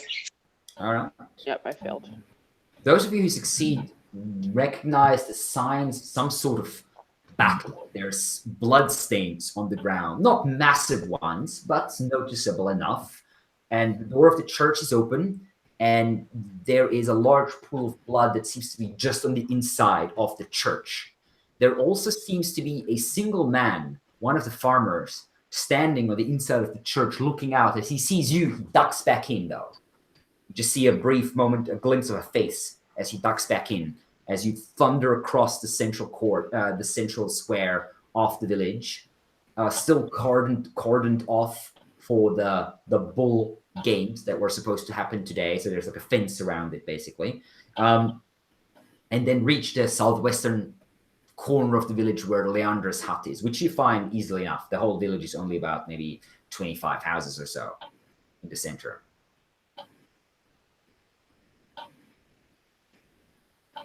The house seems quiet. I will dismount and then do I have the reins also aside from the saddle? Nope. I will take a moment to put the saddle on, and then after I do that, I will pat the horse a couple times and peek inside to see if there's anybody in. The horses seem nervous.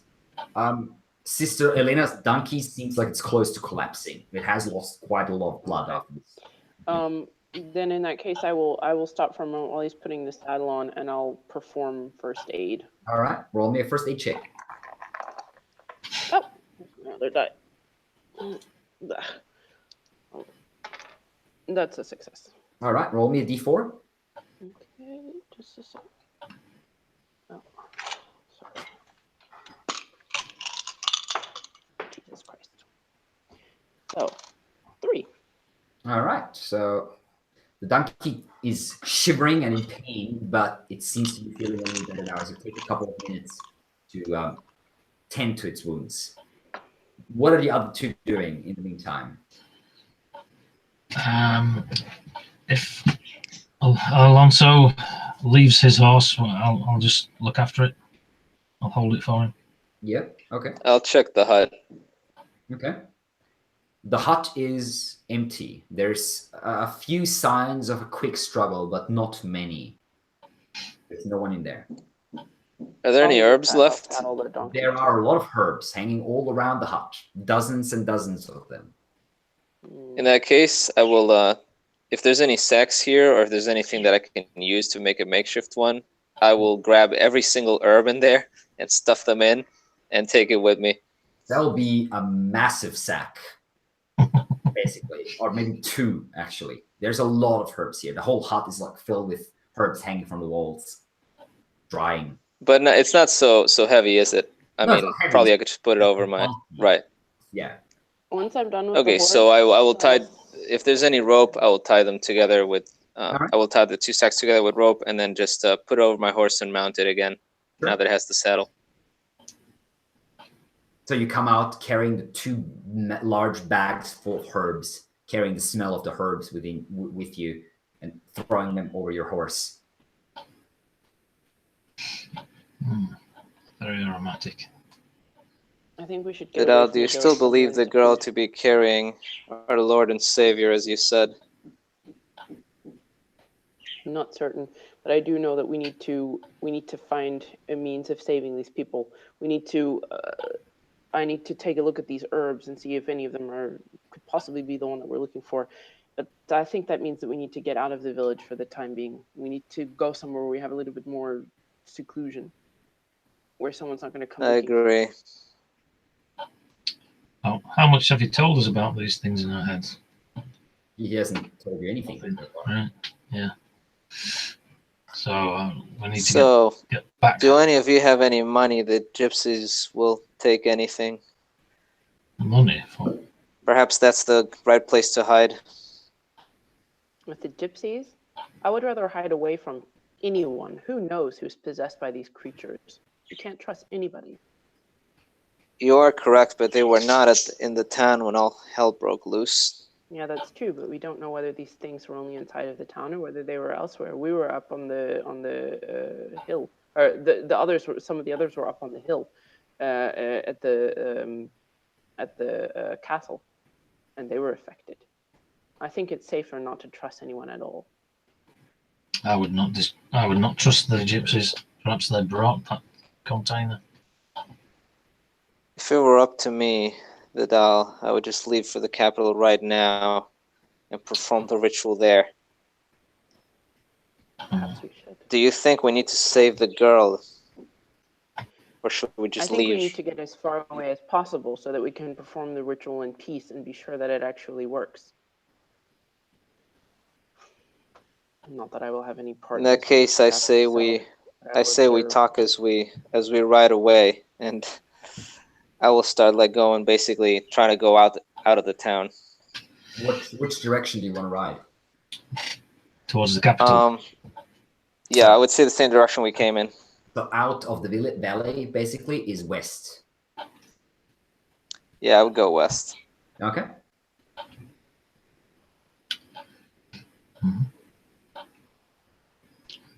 Is that the direction of the gypsies? No, the gypsies are east. No. There's a little lake, which is very in the valley. That's where the gypsy encampment was. West is sort of the path that leads out of the valley. North is the hill with the castle, and south is the hill with the vineyard and the Mendoza villa. That house anyway. So you're riding west. How far and how long do you want to ride? At the moment, you probably have about 3 hours, 3.5 hours before nightfall. Yeah, well, and the ritual could take an hour, and there are a number of us that it needs to be performed on, so not too far. I don't want to exhaust the horses, but I would go as far as we could and kind of estimate, get 2 hours of 2 hours of sunlight left, so maybe ride for an hour and then stop. Never mind. Okay. Well, the donkey that Sister Elena is riding on can't move as fast as your horses, especially because it's wounded. But it's still faster than, not much faster, but it is faster than a man on foot. So an hour would lead you maybe, 2 miles, 2.5 miles west of the village. So still within sight, basically.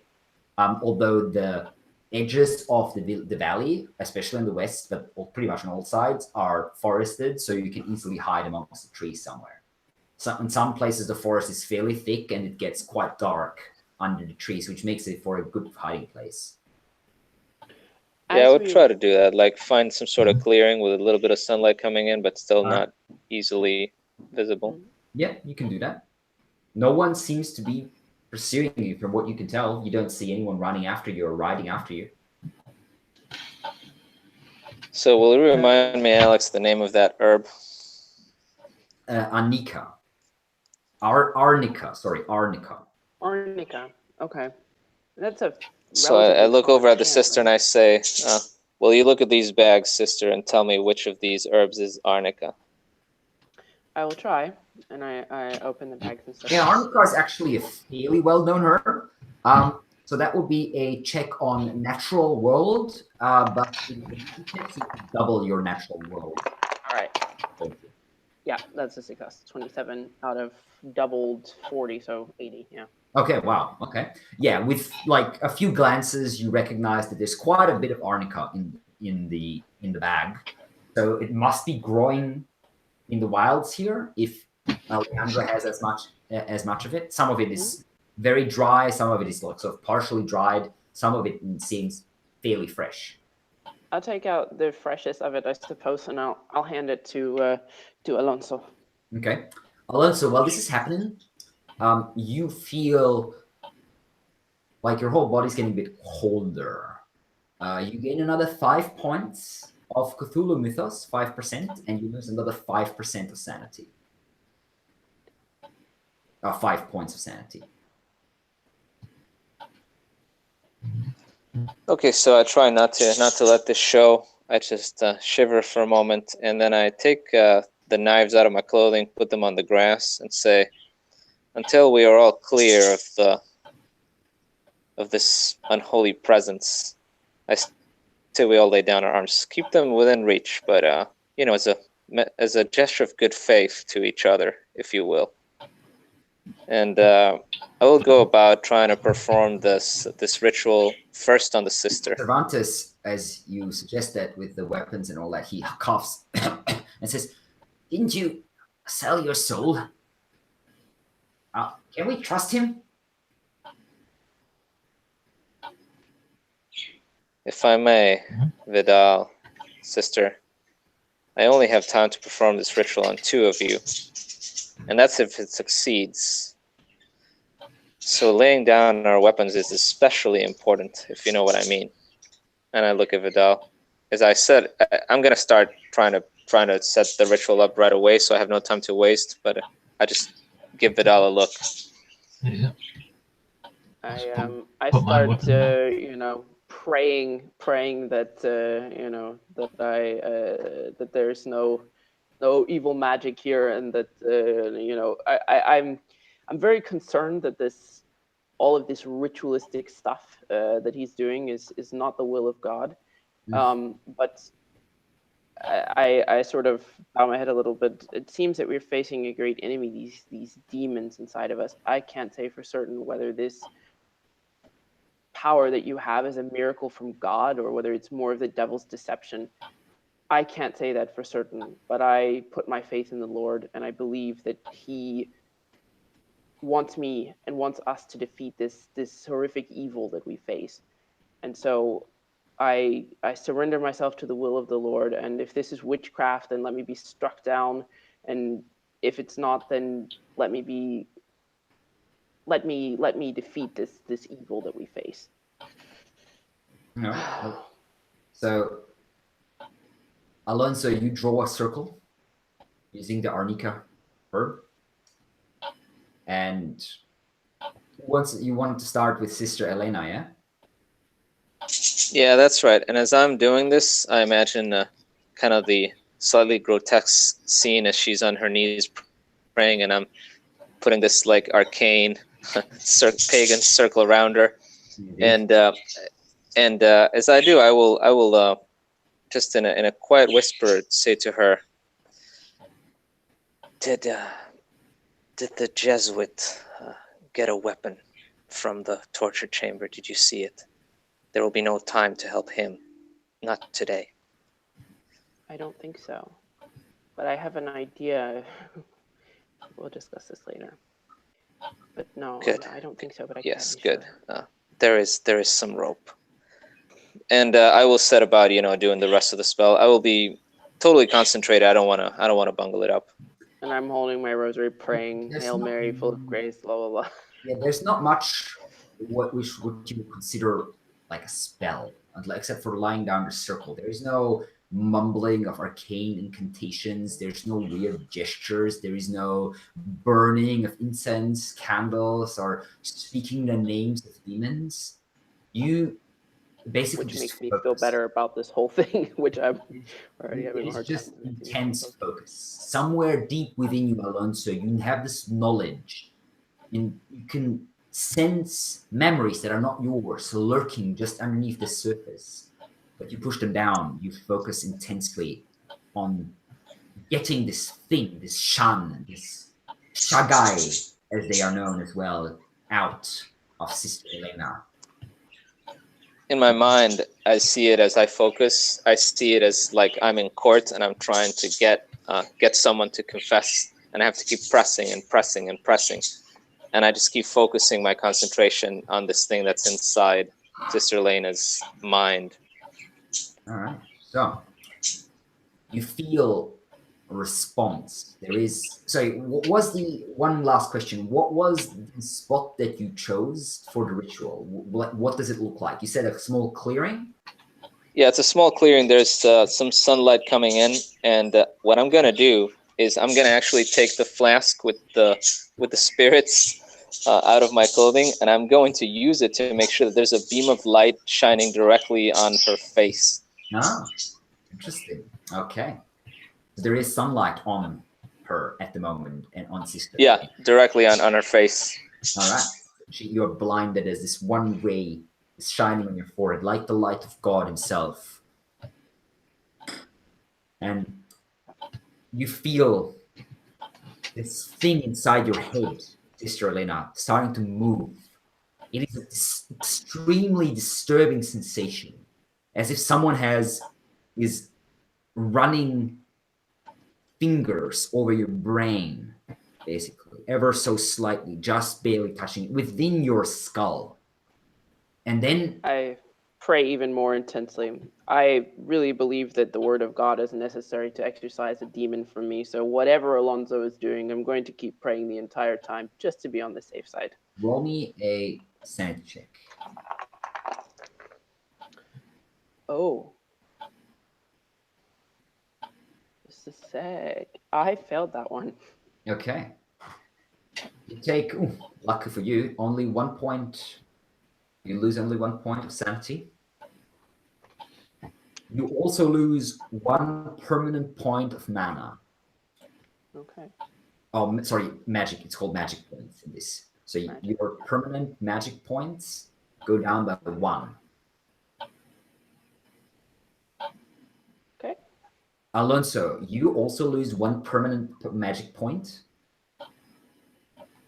but you also lose 5 temporary magic points. All right, so got it. I took note of that. So just symbolizing the intense focus and the energy that you're laying into this. And then eventually, Sister Elena, you feel it feels like someone is pulling your brain apart, a very painful tug. And you guys can see this thing emerging from her forehead out into the sunlight. And with a very faint, it disappears. Nothing left of it. And you feel, Sister Elena, that your head is once more your own. The whole thing took about Praise an the hour. Lord. And as it has taken about an hour, Alonso, you gain another 5 points of Cthulhu Mythos and lose another 5 points of sanity. Oh boy. As you feel your grip on reality, on maybe mortality, dwindling slowly away. Somehow all of this around you feels not as important as it did just a few hours ago. You're Well, starting to wonder what the whole sense behind all this is. Everything, all the colors Mr. there, and even the heat of the sun doesn't quite feel as real. Mr. Paran, we should start with you while there is still sun. Sister, take my my knives over there. Keep an eye on the Jesuit, will you? You have only Keep a good eye on him. the strength for 1 more. We have only sunlight for 1 more. We'll do Cervantes. Cervantes is looking in between you, and then says, Vidal is stronger. I am hurt by Lopez. Do him.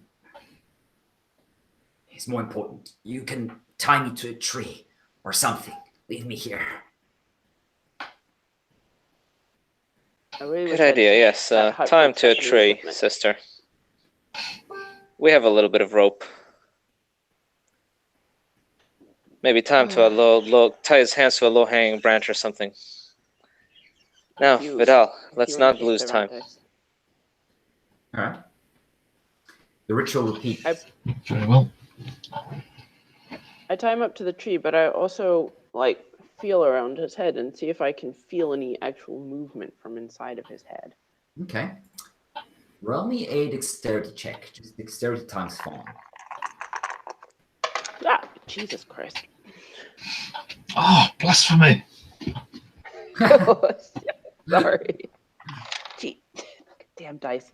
Okay, I think These that are should be tense 43. times, No, right, brother. Like, so 43 minus I'm sure she'll say 5 Hail Marys tonight.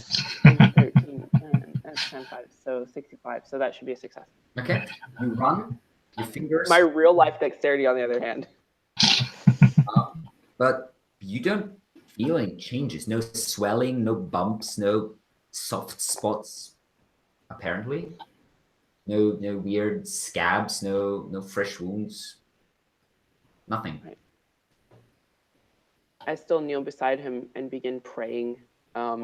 Still fairly convinced that it must have been the praying that did it for me before. Mm-hmm. Vidal, roll me a sanity check. Sanity.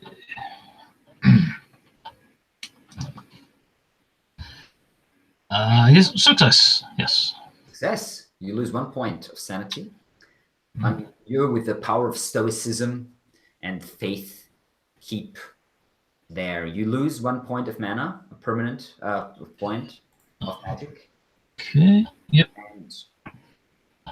And Alonso, you lose another 5 temporary magic points. How many do you have left? 3. Okay, you feel weakened. You feel like your mental energy is very low. You feel like you could sleep for a week, basically. But you're still standing.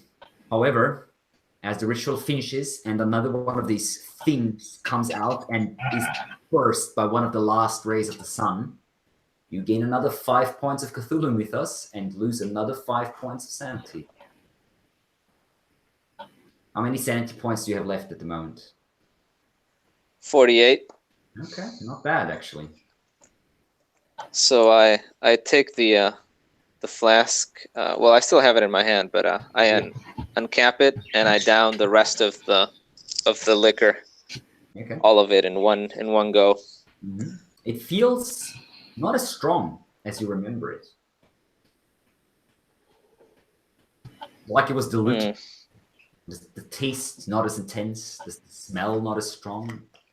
Not sure. I never thought I'd say this, but I think after all of this, I will quit drinking. Alonso, are you okay? I'm feeling a little bit out of sorts, but aren't we all, sister? This has been a strange night. I say we should not travel at night. You ask me, we should ride for the capital as fast as we can. I agree. At night? People start to become influenced by whatever is taking control of them. Who knows what they might be capable of? Possessed by demons? We should make our way to the capital. Was there We can't save more of them. All we can do is notify the Inquisition that they need to return here and take care of this. Sister, horror. was there moonlight? Was there moonlight last night? Will we have any light as we travel? There was moonlight, yes. Not heavy moonlight. It's about maybe a quarter full moon or so. Well, the sun is just setting now. We won't have full daylight, but in the dusk we can at least travel with some light for a while. Very well, you're probably right. Yes, of course. I will go with you. What Cervantes calls over where he's bound to the tree. What about me? If you're riding back, if you leave me here, I'll die. Well, you have a choice. I won't leave you behind to die. I can't do that in good conscience. You can come with us freely, or we can restrain you and put you on horseback. But we don't have enough horses. So you would be on. We could tie his hands to the saddle. This, But then there's only three animals, right? Precisely. Yeah. We could walk. One of us could lead his horse, so we wouldn't make as quick a time that way. But he doesn't have a horse. You only have 2 horses. In yeah, I know. But I mean, we could 2 people on 2 of the horses, and then 1 person leading the horse with him tied to it. Oh, I guess so. Wouldn't be so fast, but I mean, our animals are not going to be able to go for so long anyway, especially my wounded donkey. So I don't know. Yeah, the closest bastion of civilization where you could get soldiers and such would be Jaka, which is about 2 days' journey at the foot of the mountains. Okay. So like a medium-sized town, nothing amazing, but that's the biggest settlement around here. Is Jaka on the way to the capital? Yeah. I mean, everything is Okay. because if you the way you want to travel is southwest, and if you have a vague idea of what the map of Spain looks like, you're in the Pyrenees, so everything in Spain is southwest from where you are. If you turn anywhere else, you're gonna go either hit the ocean, or you're gonna go over to France. So I say, I feel very tired, but at the same time, I don't feel the grip of sleep in me. I feel strangely, I feel like I could walk. Why don't we tie his hands to the saddle of my horse, and I will lead him. What about the girl? Our task was to bring her back. We'll get soldiers and then we'll find her. We'll come back for her. She wasn't so far along. She'll still have our Lord and Savior, so to speak, inside her, if that's what it is. I'm starting to believe less and less that she's actually carrying Christ inside of her with everything that's been taking place here. If it is Christ, though, can we leave him behind with these things? Well, if it is truly our Lord and Savior Jesus Christ, won't he triumph over this evil here? I don't know. Even if he's only an infant, then shouldn't this evil shrink away from him and be destroyed by his mere presence? I guess. Don't worry, we'll come back bearing gifts. I don't think we stand any chance against whatever is here. I guess we don't have a choice. Bind me and let us return later. So I will tie his hands to the saddle of my horse. Yeah. And I will lead it, and I will go in front. All right. Yeah, Cervantes seems placid enough. A bit confused, and her still weakened, but other than that.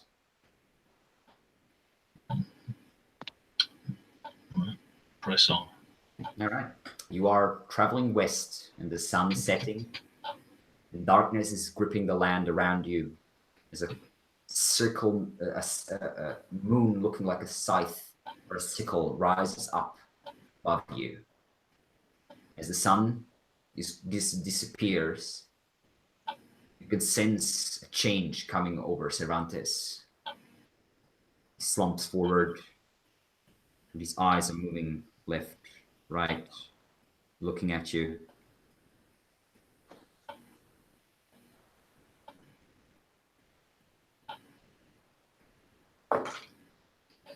Tries suddenly with a quick jerk to lift his hands and leap off the horse, but he's tied to a saddle. He's too weakened to do much. Coughs again. Why are you doing this? We need to return. Our Lord and Savior is in danger. What kinds of people are you to leave him behind? The second coming of our Lord, against the orders of the Grand Inquisitor and His Majesty. We have no proof that he's stop. actually our Lord and Savior instead of some demon spawn. I stop walking, and I take this large, very fragrant, perfumed handkerchief out of my clothing, and I will go and attempt to stuff it in his mouth. Okay, well, he can't do much with his hands tied, so you do stuff it in his mouth.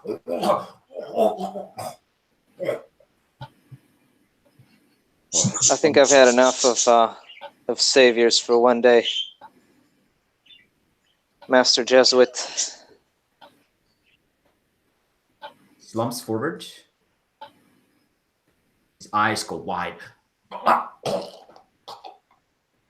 And something emerges from his forehead. Something with legs and feelers and wings. Something that hovers up, translucent, and then shoots over towards Vidal. Fall off. Dive off the horse. Roll me a magic check. So that would be your power. Well, technically, it's your power. Although you have lost, I believe, 1 magic point permanent. Yep. So what is your power in total at the moment? 14. So 15 was your original power? Yeah. Okay. So 14 The Shan has a power of 20, which means, let me check. This is a contested roll, but it's a bit tricky to figure it out. So your power times 5 minus. Yeah, the difference, isn't it? So 20. You have, sorry, you said 14, right? 14, yeah. So that's Okay, so that means 30%. 20 times 100. That's 5. 20. So you have 30% chance Okay. to succeed. Oh, no. You failed? Yeah. Failed.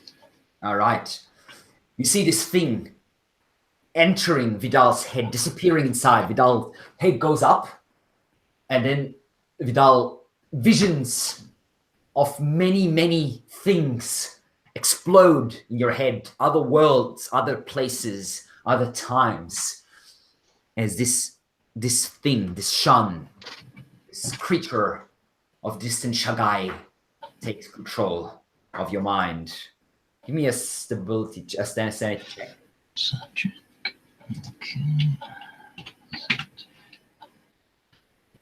That's success. All right, you lose 3 points of sanity. Everything is just cold and hot, and you're slipping.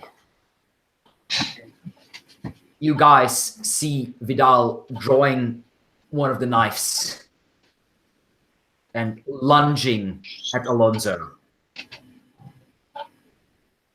I'm currently unarmed. Roll me an attack, Vidal. Alonso is a traitor. He needs to be killed before he destroys you. Can I attempt to dodge? You can if he hits you. Okay. Oh, wow. Yeah, 21 out of 25. Yeah. So the knife is coming towards your face, Alonso. Sorry. Roll a dodge check. I succeed. I got a 12 under 20. Okay, you leap to the side. The knife slashes across the air. I know that if someone doesn't get back to some form of civilization to warn people, everything is going to be, go to hell. So I spur my donkey on and try to get as far away as I can up the road as they're fighting, as they're struggling.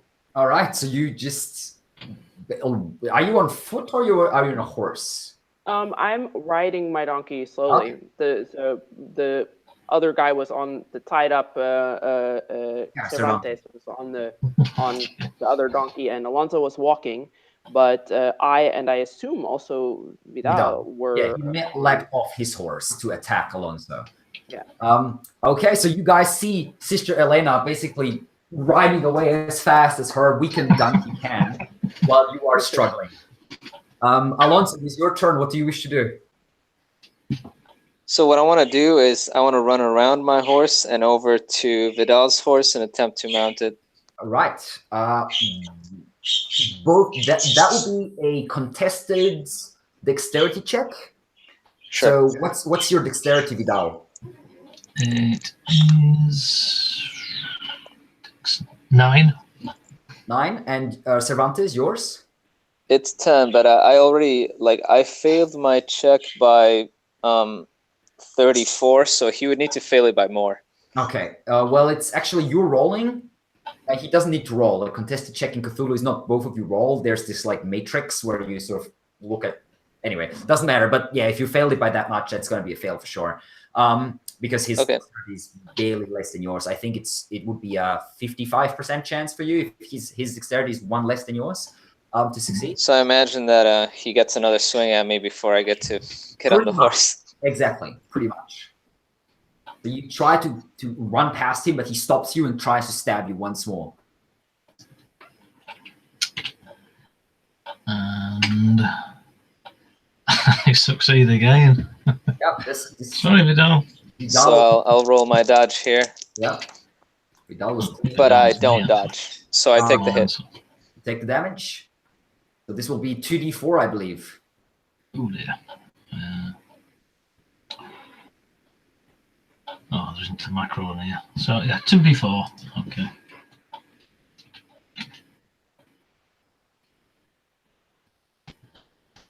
That's 6 in total. Oof. Okay. What's your total hit points, Cervantes? 14. I mean, Alonso. I have 14 total. Okay, well, you have So 6 I just now. discounted the 6, yeah. As the knife cuts across your arm while you're darting past, leaving a deep gash. Blood starts pouring through your... it doesn't hurt as much as you would expect, weirdly enough. But you feel like a distant pain. What are you doing? Okay. So with this new realization, I'm going to take a swing at this guy. What are you using? Just your fist? Yeah, just my fists. I wanna see if I can knock him back a little. All right. Before I try to get back on the horse. Roll me an attack with your fist. I will attack, and that is an 8 over 50. It's dodge, please, for me, Vidal. Failed. Okay. Roll the damage. I do 2 points of damage. Okay. A punch in the stomach. Plus my damage bonus. I don't know if I have one. That would be under your characteristics and rolls, right above your hit points. Should say if you have a damage bonus. Yeah, I have a damage bonus of 1d4, so I'll roll that. Yeah. So you add that as well. Dang. Yeah. Yeah, they're both pretty strong. So I do one more. I do 3 points of damage. All right. A pretty decent punch in the stomach, Vidal. You take 3 damage. Oh, And actually, you can act. I mean, you know what you want to do. So you choose what you want to do. I don't want to control your character completely. Yeah, I don't know how initiative works here. Isn't it by dex in Call of Cthulhu? Yes, but we are kind of already in initiative, so it's just like one and then the other, one and then the other. Basically. Right. Okay, so Vidal acts now, I guess. Well, he acted first because he initiated the combat, basically. Right, yeah. Anyway, Vidal, what do you want to do? This man's some kind of demon summoner. He needs to die. Yeah, he sold his soul to the devil. Obviously, he needs to be destroyed. No, that punch in the stomach's obviously affected me. I miss. I lunge, but miss. You can use your fist or anything else, obviously. You don't need to use your knife necessarily. It's just the most damaging, I guess. Anyway, but yeah. Nice slices through the air, Alonso. All while this is happening, Sister Elena is slowly disappearing in the distance. In the night. I'll try to mount the horse again. Okay. Roll me a riding check. It's fail again. Apparently, I'm not all myself tonight. You try to I'm stumble quite exhausted. on the horse, but you are pulled down by Vidal, who can do something. This is your cheap saddle, Vidal. If this was my horse, your damn vow of poverty.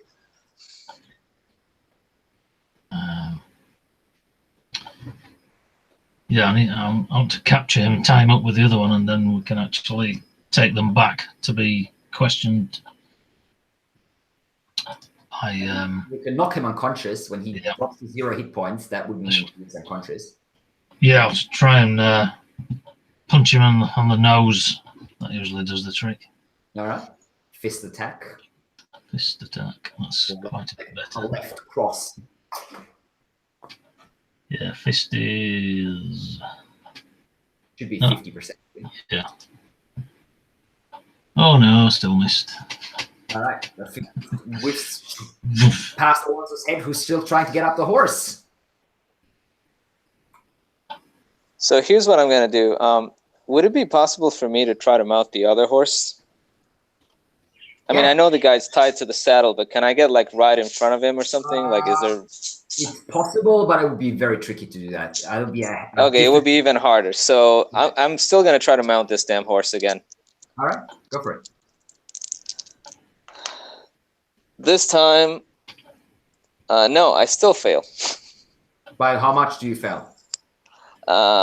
I failed by, this is a 69 over 35. Oh, 69. Okay, yeah, no way. Yeah. You try to climb up, but no way. And Vidal is ready for it, pulling you down, basically, holding you in place. Yes. Let's try again. Oops. That failed. Are you still holding the knife, Vidal? Or did you drop it? Because you're using your fist now to attack. Yeah, I don't want to kill you, so I was just punching with my left hand, holding the knife. I still missed. All right. It might be a good idea to drop the knife in future and punch him with my right hand.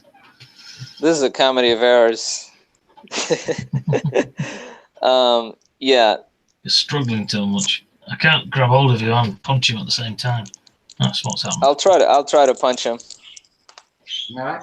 And I got I succeed 39 over under 50, normal success. You lash out with your elbow into his face. Yep, and it lands. It lands. Roll damage, 2d4. Okay, so yeah, it's 1d3 plus 1d4. So Exactly. let's see. I do a total of 6 points of damage. Oof. Straight in the nose. Your Elbow. nose breaks. Yeah. Stains my expensive clothing. How much health do you have left, Vidal? That took me to 1, 2, 3, 4, 5, 6. That took me down to 3 from 9. Ooh. That was a hefty. Okay. Yeah, your nose breaks. The pain is horrible. This demon worshipper is winning. You need to do something. I need to stab him. Go for it. I'll have to deny my friend his torture and try and stick this knife. No, blood's running down my face and tears in my eyes. I strike out and miss again. And I will try to land another punch on him. Maybe a good kick in the right area. Well, you can try to kick if you want. That's 25. And yeah, that actually succeeds. It's a normal success. I try to go at the nose again, make it hurt. All right. 1 dodge check. Oh, am I under any penalties? Nope, just normal dodge. I stagger back out of the way then. Nice. 1 strike straight in the face, but Alonso stumbles for a brief moment, and Vidal ducks out to the side. You can't hide from me forever, you skirt-wearing degenerate. Skirt. Vidal. Skirts, robes, whatever you sick people call it. Spurred on, I shall come back in to range and strike. And, well, miss. Okay, you're blinded by all the blood and the pain of your nose, of your broken nose. You can't hardly see anything. Swinging wildly.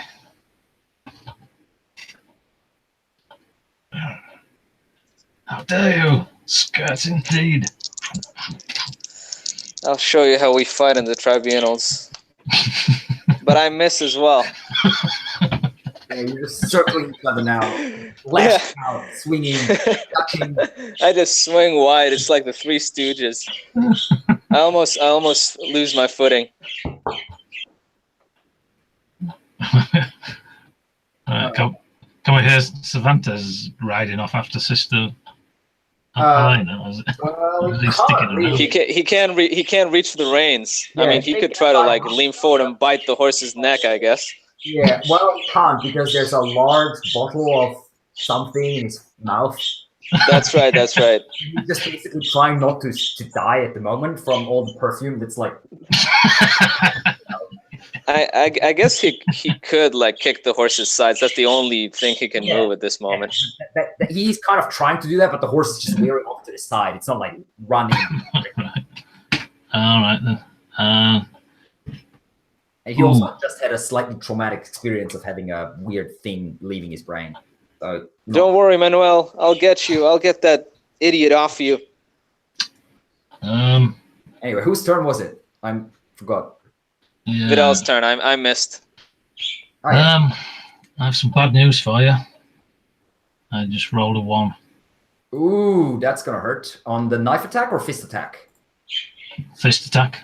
All right. So, in order to dodge, I also have to roll like a really big success, right? I have to do equal. Yeah. No, I just have a normal success for dodge, so I think it hits. You nearly managed to dodge off the. So what is that? A fist or a knife, Vidal? It was the fist. I rolled against 50%. You basically punch him in the throat. Yeah. Catch him straight in the front. Roll the damage. That's 1d3 and 1d4 for you.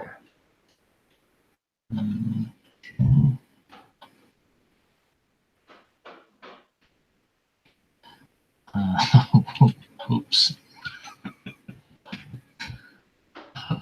6 points. 6 points. Yeah, returned the favor. All right, I go down to 2 hit points. Okay, you're both bleeding and heavily injured now, coughing. Your throat's hurting. You can barely get any air. Vidal's nose is broken, blood streaming down his face. Alonso, your turn. Whoever gets the next lick in will win this. Ignacio just left again. I guess he's having some connection problems. Oh, okay. Yeah. Ha! I guess you got him. Divine intervention. That's what that is. I'm back. Yeah. Okay. So what I'm gonna do is I'm gonna spit out blood onto the ground, and I say, "I'll get the best of you yet, you idiot." Sharp as ever. Good comeback. And that's a normal success on my fist attack. All right. Ooh, okay. The end. Come on, sorry. Dice. Oh, bear with me a second. Dodgy wodgy. Do you dodge? No. Hold on a sec. I was looking for it. No, 70 points over. Ooh. Okay. All right, so there's a small chance you don't hit the floor here. Let's see how well I roll. Now I do 5 points of damage. What does that get you? Yeah, the lights go out for Vidal. What does that? How much did you have left? I had 3 left. I think it's -2. There's 3 left, and you take 5 damage. Yeah. You're dead. Wow. So I go against the nose again, and the nose bone is actually driven into the brain as I uppercut him. All right, with a disgusting sound, you push backwards, and Vidal's eyes go wide, and he just falls back, unmoving. His legs still twitching slightly, but the rest of his body is unmoving. Oh, rest in peace, Vidal. So I take the knife and I look at it in the moonlight, and I just stare at it for like what seems like a full minute, kind of with this strange sensation going over my body. And I look down at Vidal, and he looks like a sack of potatoes. He doesn't look like a person at all to me. And I'm gonna go over to Cervantes, and I'm gonna slit his throat. All right. As you do, you grab him. His eyes go wide. His blood spurts out on you, and you can actually see the Shan hovering over your shoulder as it was getting ready to once again return to Cervantes, who's now dead, and it flies off east. So then I untie him and take him off the horse, and I pet the horse, and I say, "I'm sorry, Manuel, that he had to witness such a spectacle." I take the perfume handkerchief. It's got a few droplets of blood on it. I say, such a shame. It was fine silk, and I put it in my clothing, and get on the horse, and I go to the capital. All right. So, how much stability, how much sanity do you have left, Alonso, at the moment? Well, I don't know if I lose any more after murdering a man, but I had 48. So 48. About 9 hours or so later, your sanity will reach 0 because you're losing 5 every hour. As you're riding, you feel yourself growing colder, more distant, everything getting less real. The world turning into this mist of gray, this monotonous, boring, terrible place, this hell, but not of pain, hell of emptiness. And eventually, you leap off your horse, walk away into the darkness, even before the sun rises. When that happens, I get off the horse, I unsaddle him, and I pat him on the neck, and I give him a light kiss as my last gesture of kindness to the living, and say, "You are relieved. You may now retire." And I let him kind of walk off, and then I go into the woods. As your time, your wanderings begin. In the meantime, Sister Elena, after another day and a half or so, reaches the city of Jaka.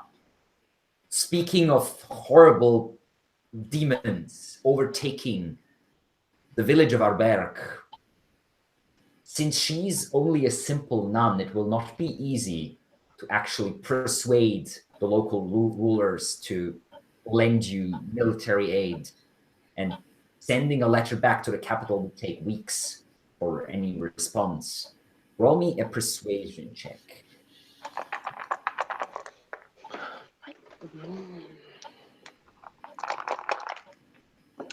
Oh, that's a 41. I think that's just 1 point over my persuade. Yep. Okay, so you do manage to persuade the local rulers to give you a small group of soldiers, a dozen or so. Do you wish to take them back to the village or no? I would actually probably suggest that they. Question. I would, you know what? I would lead them to the point on the road where all of this, fighting occurred, to see if we can find any sign of what happened. Hoping that there might be at least enough evidence to convince them to get a larger force of people. Good idea. Okay, you take a group of soldiers up there, and you find the bodies of Cervantes de Esteban and Alonso de Camariñas, both not unimportant people, and the murder of such agents of the Inquisition does persuade the lords of Jaka, the dons of Jaka, to finally send a larger force. About 2 weeks or so, give or take, or maybe a week and a half later, after you've left Albergue behind, you return to find the city, the village, in complete destruction. There is rotting bodies. You find Father Xavier nailed to the cross of his own church. You find babies that have been cooked, partially eaten. You find bodies in all stages of decay. You find what you recognize as Pedro and Miranda Sanchez, Maria's parents, chopped apart. You find no living soul at all. What you do find is, in a small hidden crevasse northeast of the village, a weird crater, nearly perfectly circular. And that's it. I imagine that this is quite a lot for me, and I probably feel very guilty too that I wasn't able to stop this from happening. I also probably have a lot of. I convinced myself that allowing Alonso to perform this ritual and accept this deal was somehow acceptable. But seeing everything that's happening and knowing that everything that I did and everything that I allowed to happen contrary to my beliefs brought me nowhere. I mean, I probably, I don't know if I go stark raving mad, but I most certainly withdraw entirely and probably turn myself into the Inquisition, in fact, to confess to the things that I've done and ask that I be stripped of my rank. And if I'm allowed to, not be locked up forever, then I would most likely just, take a vow of poverty and go to, spend the rest of my days in more or less solitude and take a vow of poverty and silence and just sort of, slowly fade out of everyone's memories. And that is indeed what will happen as Philip II of Spain dies. Another Grand Inquisitor is chosen eventually, and slowly but surely, the memory of this story of the second coming of our Lord and Savior and whatever happened with poor Maria and her child, if it was a child, fades out of memory, becomes history, then legend, and then just a whisper, flown away on the winds of time. And that is the end of our Call of Cthulhu session. 3 gaming nights, a very interesting ending, I have to say. This is the 3rd time, I believe, I have run this adventure. None of the groups has managed to succeed. However, we have 1 survivor this time, which is the first ever survivor in all 3 of our gaming groups. So congratulations, Ambika, and congratulations to Sister Elena Ramilo. Even though she didn't really find a happy ending, she did find a living ending with a little bit of sanity left, which I guess is all you can ask for in a Call of Cthulhu game. Yeah.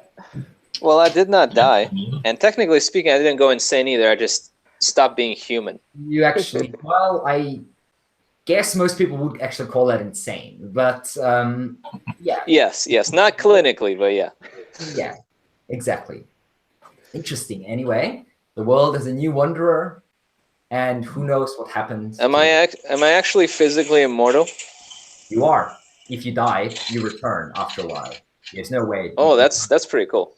You can't kill yourself. You can't be killed. You just wake up after a while. You are condemned. Well, you can't beat City Hall, and you can't beat Alonso de Camarinas. Yes, in a way. Well, those of you who are interested in the figure of Melmoth, I suggest you Google the book Melmoth the Wanderer, which is an actual book from the 18th century, I believe. The character has not been created for this one shot. It is actually a figure of literature. The book is pretty scary in its own way, if I do say so myself.